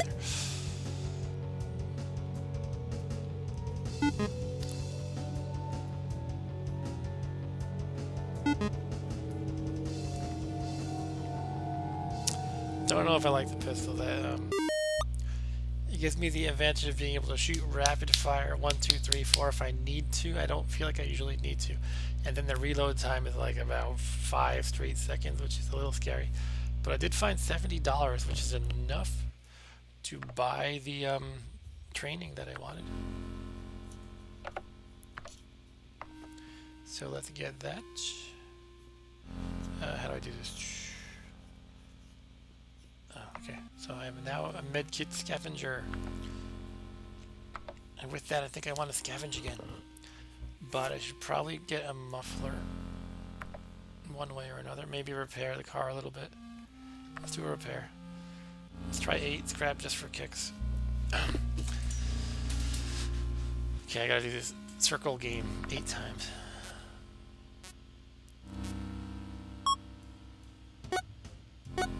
See how they mix up the speeds just to throw you off. That was pretty good. I only missed one. It's a near miss. I think it still counts. Yeah, it's a miss. I got a 7 combo for these first 7, but not the last one. But yeah, that's good. That worked out pretty well, I think. Station wagon is doing great.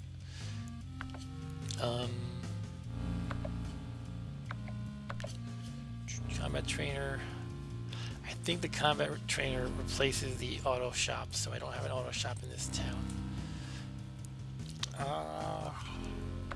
No more jobs. Do I want to sell or buy? I want to get it. Oh yeah, the muffler is only available at the auto shop, not here. but I can go to the trader here. You meet someone who will spare one of their battery for one of your scrap. Hell yeah. Really? I wish it was a muffler, but yeah, sure. You meet someone who will spare one of their mufflers for one of your battery. That works out pretty well. Cool, I like it. Alright, I guess we'll just move on. Should we do one more scavenge? Let's do one more scavenge. I will stick with trusty rifle.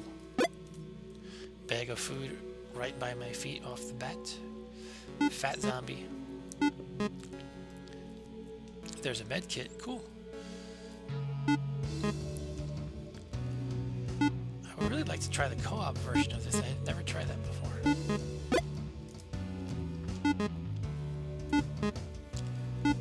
Let's get this med kit over here before it's too late.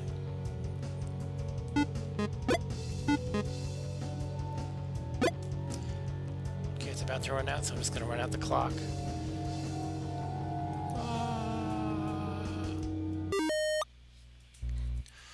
It took a little longer than I had expected. Alright, I got 250 food and 2 med kits. Cool. Alright, zombie activity has ramped up too high. Let's move on, I think. Do we want to rest, actually? Yeah, look how good we're doing. We're doing great. Talk to stranger. Getting bit isn't the end for you. Some folk out there will kill anyone that's been scratched by one of the old Zed heads. That's funny, Zed. Zed is how they say... This is only for you, Arturo, probably. You maybe already know.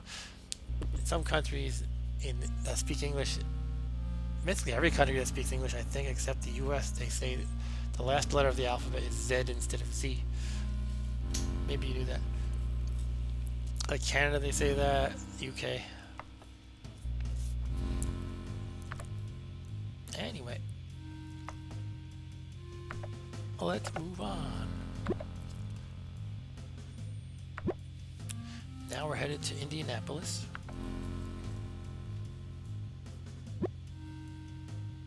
You find some roadkill. It's probably safe to eat. Oh.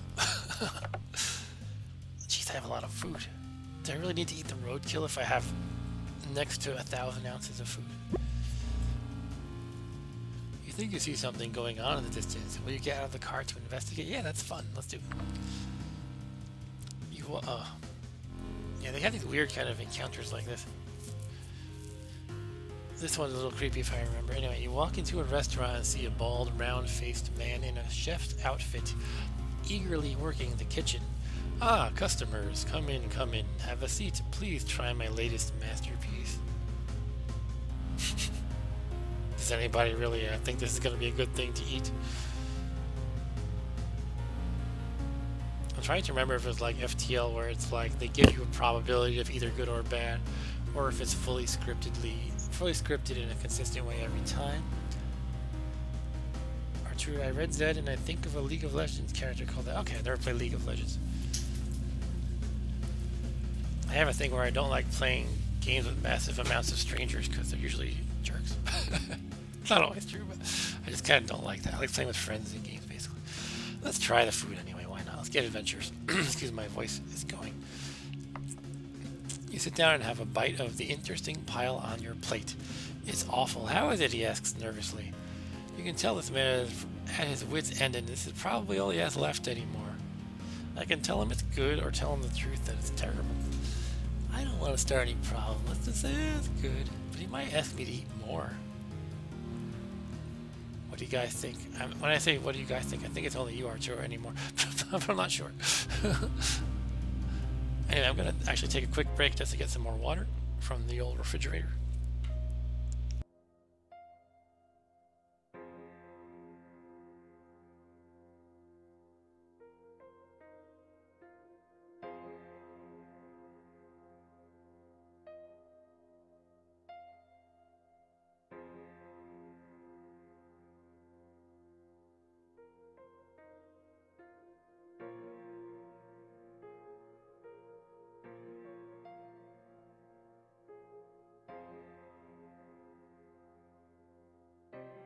It's not good, but this guy is unstable apparently, so It's a matter of, do I want to just say, yeah, it's good, I think I'll be going, or I could say, yeah, it's good, and then he's like, well, please have more.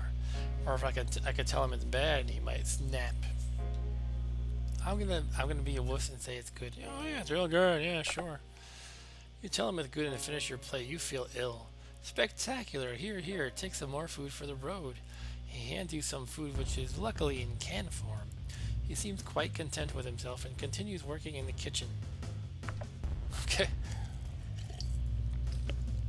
So now I have 1073 ounces. How's my health doing? I am red. My bar is red. I assume that means I am sick from the food. It did not explicitly state that though. Someone in the distance is shooting at you. You hear a bullet hit the car. We are now in Indianapolis. I like this here. It says alive. Someone put up a sign to say he's alive. But then you see this little green guy in the window. It's like, are you sure? Yet the arrow points up here, so maybe he's okay. But this green guy, you know, the zombie, might be getting him soon.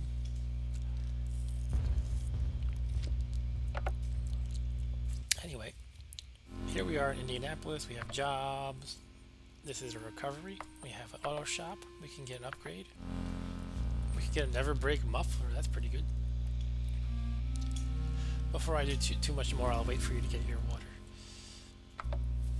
Okay, you're back. Hooray. Yeah, I would like this muffler, but I can't afford it. I could sell my current muffler.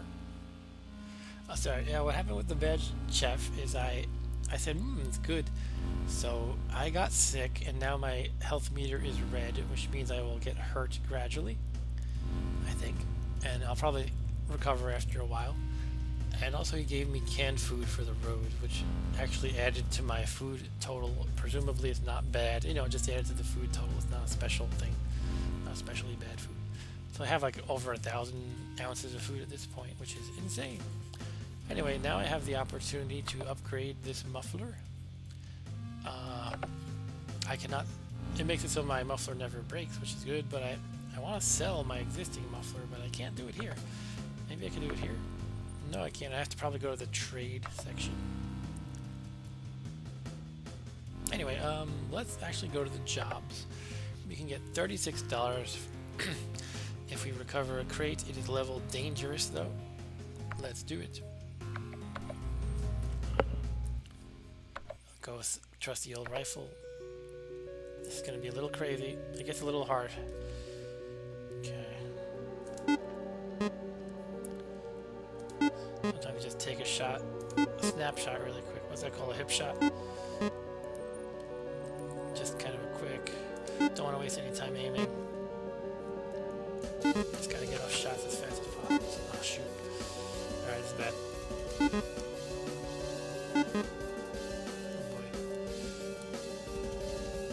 This is not a... No, the suicide was for a different kind of event. Not this one. We did it with bandits and something else, not recovery. Recovery is harder, in my opinion. But I managed to get out of that jam. I think I'm in decent shape now. Alright, we're good. Got a little hairy there.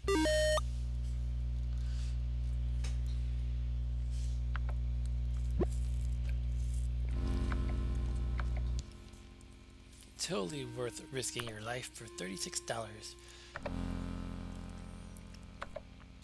Anyway, can I afford the muffler upgrade? I can. Hooray, let's get it.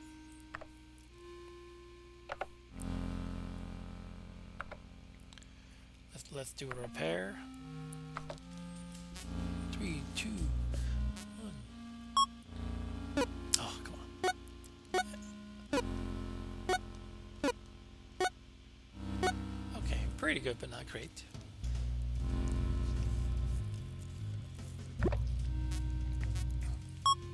Alright, so I'm sick here. I wonder how I can see the actual status. Does it say sick somewhere? I don't know. I think any red status is basically the same, but I'm not sure. It basically means you get hurt as long as you're in that condition, and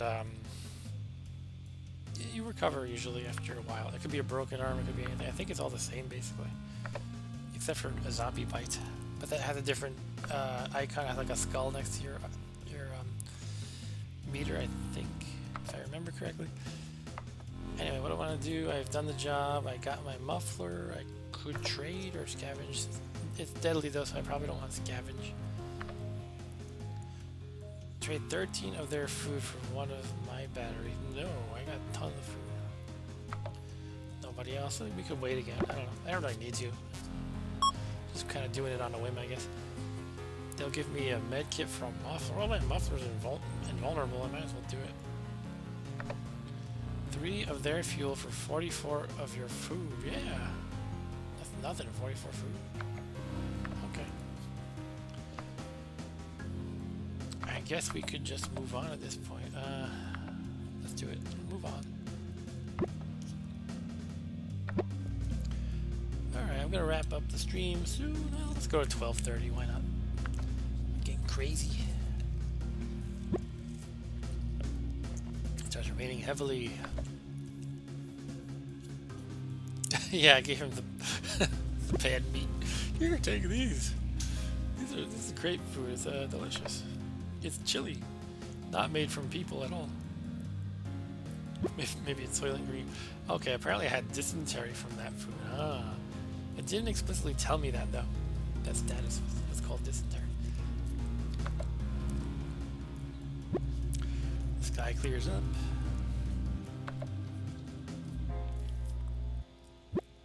A rumbling sound comes from behind you. What is it? Oh, I think I know this one.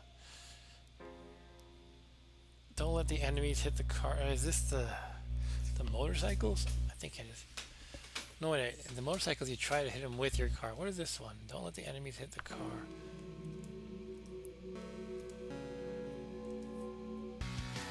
Oh yeah, it's zombie dogs. Okay. And deer. I guess they're all deer. It's kind of silly. I guess the whole game is a bit silly.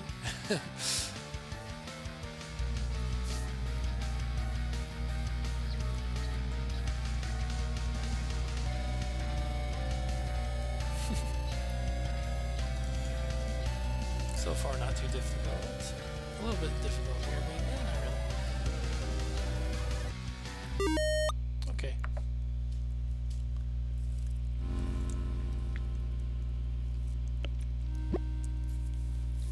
Ah. John walks off to take a piss and comes back with a bite wound. So he peed and a zombie bit him. I'm probably gonna have to put him down. I forget how it works exactly. His life meter is gonna go down fast, basically. I forget if you can rest to increase it if he's been bitten. You're out of water and you can't find any nearby. Everyone's dehydrated. Oh, come on. We can open a can of food and drink the water. Yeah, I think we do need to shoot John. I forget exactly how it works, but the mechanics, everything with the zombies in this game is less deadly than you would think from like the movies. It's like you can just keep him around for a while and he's not gonna just suddenly die and unexpectedly and kill you all. It's kind of like you just keep an eye on his meter, and I don't exactly remember what happens when it goes down all the way, but you do have the option to kill him anytime you stop. You know, yeah, exactly. You can camp and select kill, but it's not an urgent thing if I recall correctly. You can just keep an eye on his meter for a while. So he's over here. He's beyond half. He's like at 2/3. He's probably fine for a while. So I'm actually wondering, what do you actually gain by keeping him around? They consume your food more and stuff like that. I'm actually trying to think now. Is there any reason I just don't kill him now? Can he actually recover occasionally? I think actually you get a bonus at the end for each survivor. So if I actually made it to the end with him bitten but still alive, I think he'd be okay. I think it would just like give me extra points. Anyway, I'll keep him around for now. You risk in one of these movies I would risk a surprise bite, but I don't think it really works like that here. Anyway, let's check the jobs. Our combat trainer actually first. So it's a combat trainer. I haven't lost a combat yet, but I can get this body armor and I'll take 20% less damage from losing in combat. Check the jobs. I don't want a muffler. I can get a muffler from this one. I might just do it anyway. It's something to trade. This one will give me 14 bucks. Let's do it.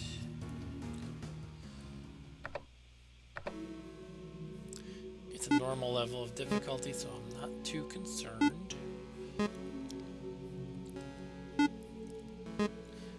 Fat guy.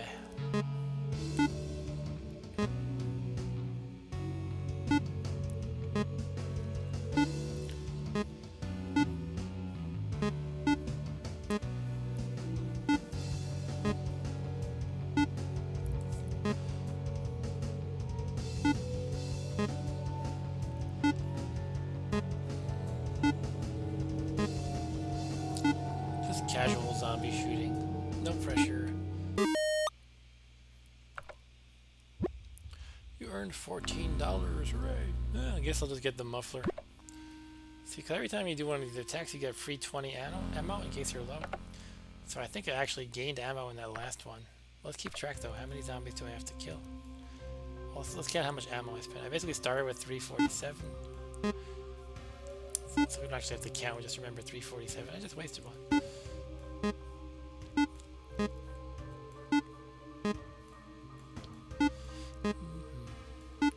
347.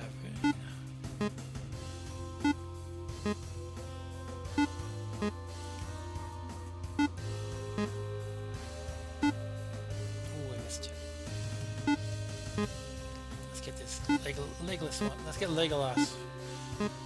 Legless, Legolas. It's very similar. So 347 and I end with 329, meaning I actually gained 2 bullets in the process. So it was worth it. Not to mention the muffler.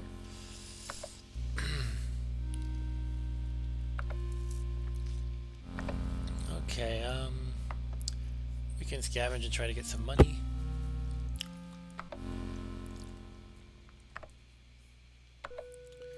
Food.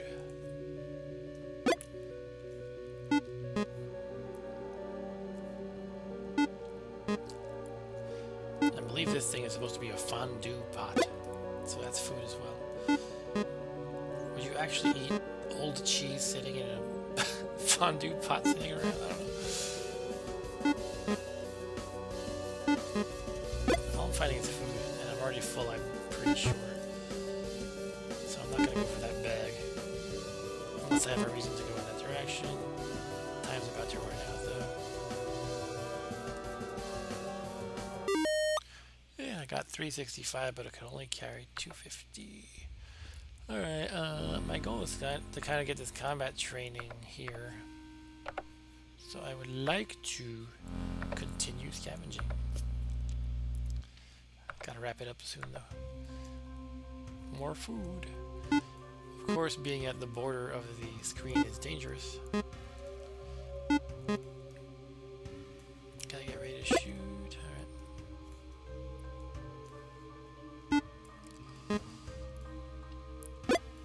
Alright. Strange, all I'm finding is food. I want money. This zombie's stuck walking into a tree.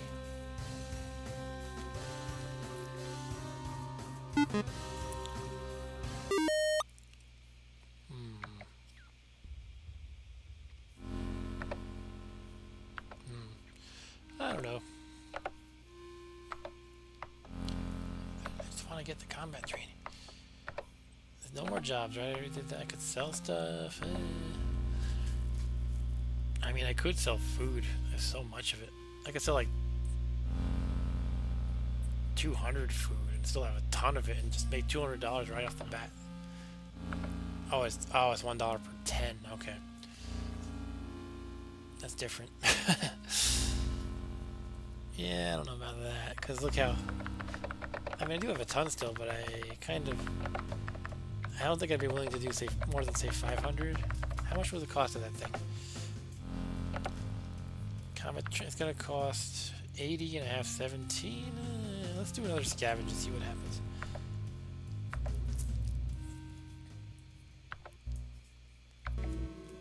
There's some money. A nice money bag, like in the cartoons, with the dollar sign on it. Oh, look, a dollar bill. Okay, I think we're pretty good now.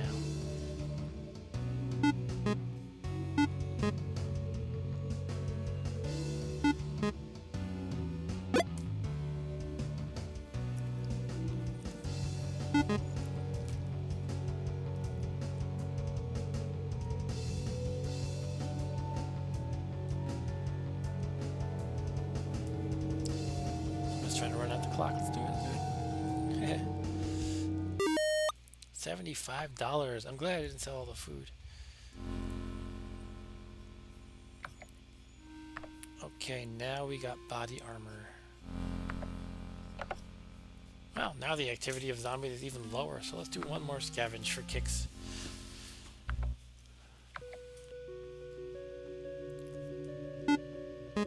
Now, I'm pretty sure the game doesn't reward you any less with stuff just because it's lower activity.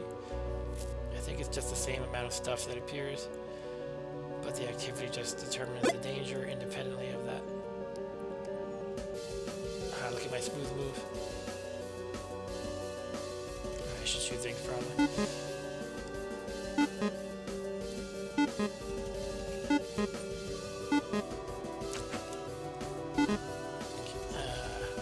feel like I wasted so much ammo for not much.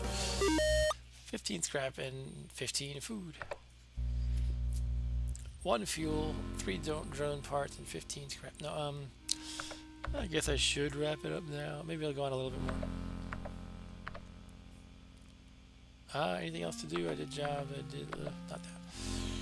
But we could try to trade for kicks. 2 of their medikits for 10 of your ammo. Sure. I feel like I'm getting a low-ish on ammo, but it's like I'm fine for a while, really. I could buy some. Let's see what the price is. Ammo. $11 for 20 bullets. Nah. Let's repair the car.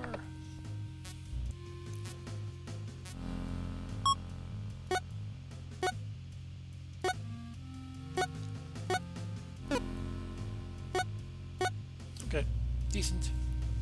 I got a B. So John seems to be not even losing health as the time passes lately. I don't know. Is that because I'm feeding him well or something?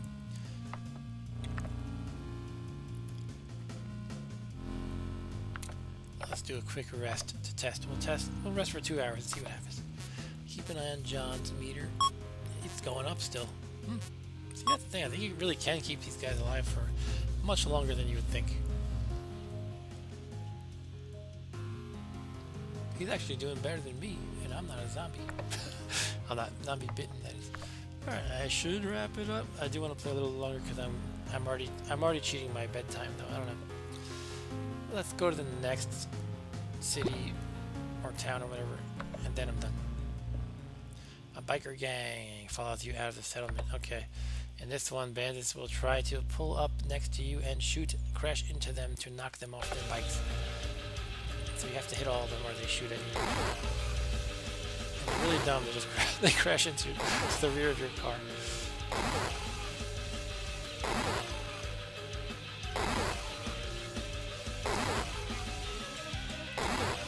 Some of these events you're seeing are pretty easy. I guess it's the difficulty level I'm choosing.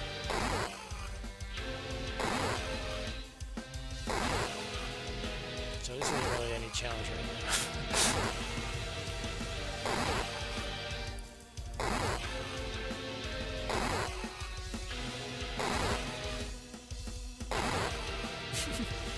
I like how they roll in the road. Their bodies roll. Survive the attack.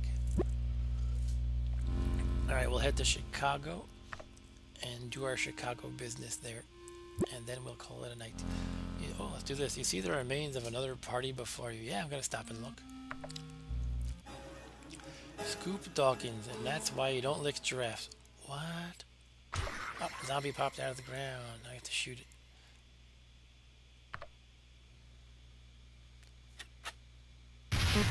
Okay, it's dead.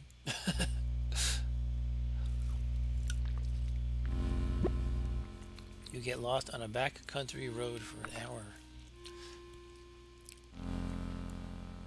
I see these big buildings in the background, but apparently I'm near country roads.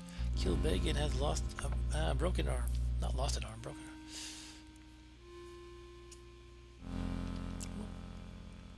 What happened? Okay. A military blockade impedes your progress for an hour.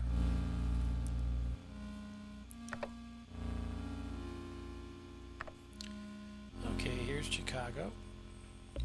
You rummaged 25 food off a body at the side of the road. Chicago. Alright, we'll wrap it up here after we complete Chicago. Auto shop, we can get an upgrade, which is... Okay, I can replace the fog lights with super last batteries. Is that because it's the same slot or something? Let me see. Yeah, you can have one thing for the front. So the battery would replace the headlights. It doesn't make sense really, but I guess they don't want to get too many upgrades. I don't know. I guess it would be nice not to lose battery. Combat training. That's what I have, sorry. Jobs. Suicide defense. Oh boy, should we do that? Let's do it. We need $33.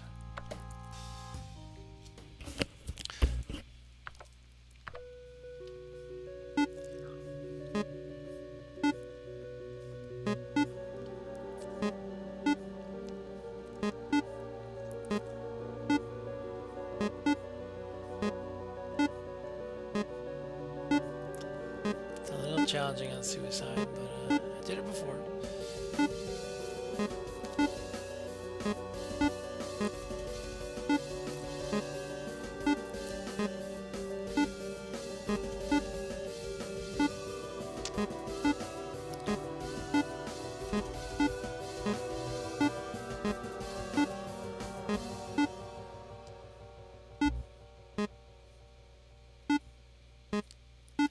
Alright, we got this and done.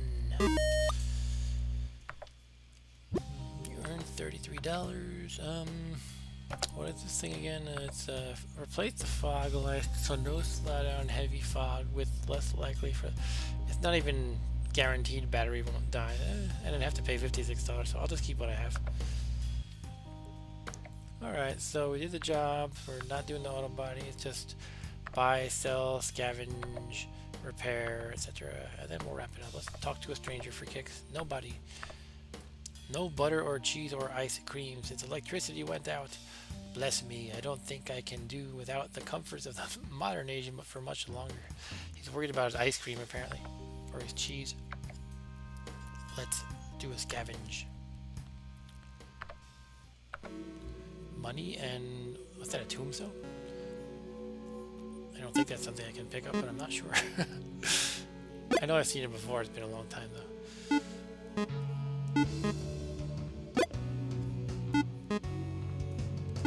The activity is actually low, it says at the bottom. Didn't it say higher a second ago? I'm running crazy. This doesn't seem like low to me, it's pretty heavy. Okay, it's not something I grab, it's an obstacle.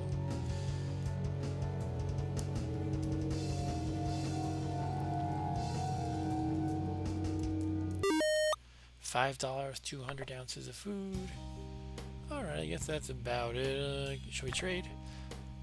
One of their med kits for 31 of your food? Sure.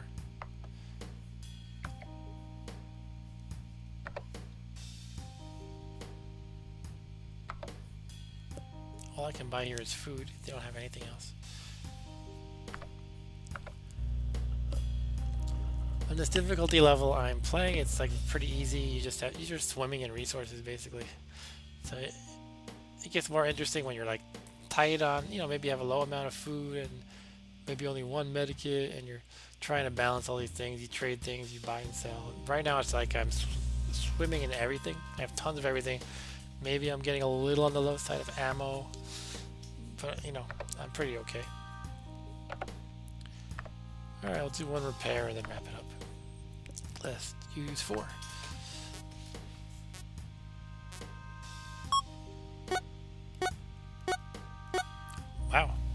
Probably my best one yet. All right.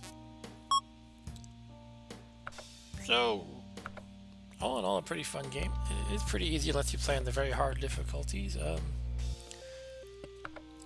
I got tired of this because I played it a ton several years ago, but I'm having fun now. I'd like to try the cooperative mode at one point. That could be fun. I don't know how it works exactly. Alright, so that's about it. Thank you for watching FTL with the special homebrewed mod called Captain's Edition. That was really cool. And I'm looking forward to continuing that next week. And perhaps I'll continue Oregon Trail as well next week. I'm not sure though. If I come up with a better idea, or if you do, then we could play that instead. But I'm definitely going to play some more FTL Captain's Edition. Yeah, that's all. Let me know if you have any requests, or if you want to see any particular games. I always enjoy feedback. Yeah, I'll see you Monday, Arturo. My Monday stream, by the way, is Monday MAME, in which I play retro games, mostly on the emulator for arcade games that we call MAME, M-A-M-E. And I'm thinking of playing arcade games strictly from the 70s this Monday. I'll schedule the stream officially in YouTube, though, probably tomorrow. And there's not a ton in the 70s, but there are some good games, and it would be interesting to explore some of the more obscure ones as well. Maybe the less good ones. There's definitely some classics. Off the bat, we have Asteroids, Space Invaders, Galaxian. But there's other games too. Pong, of course. I don't know if it even lets you play against an AI computer, though, so I might not be able to play that. Anyway, that's a wrap here. If you like what I'm doing here, make sure you subscribe.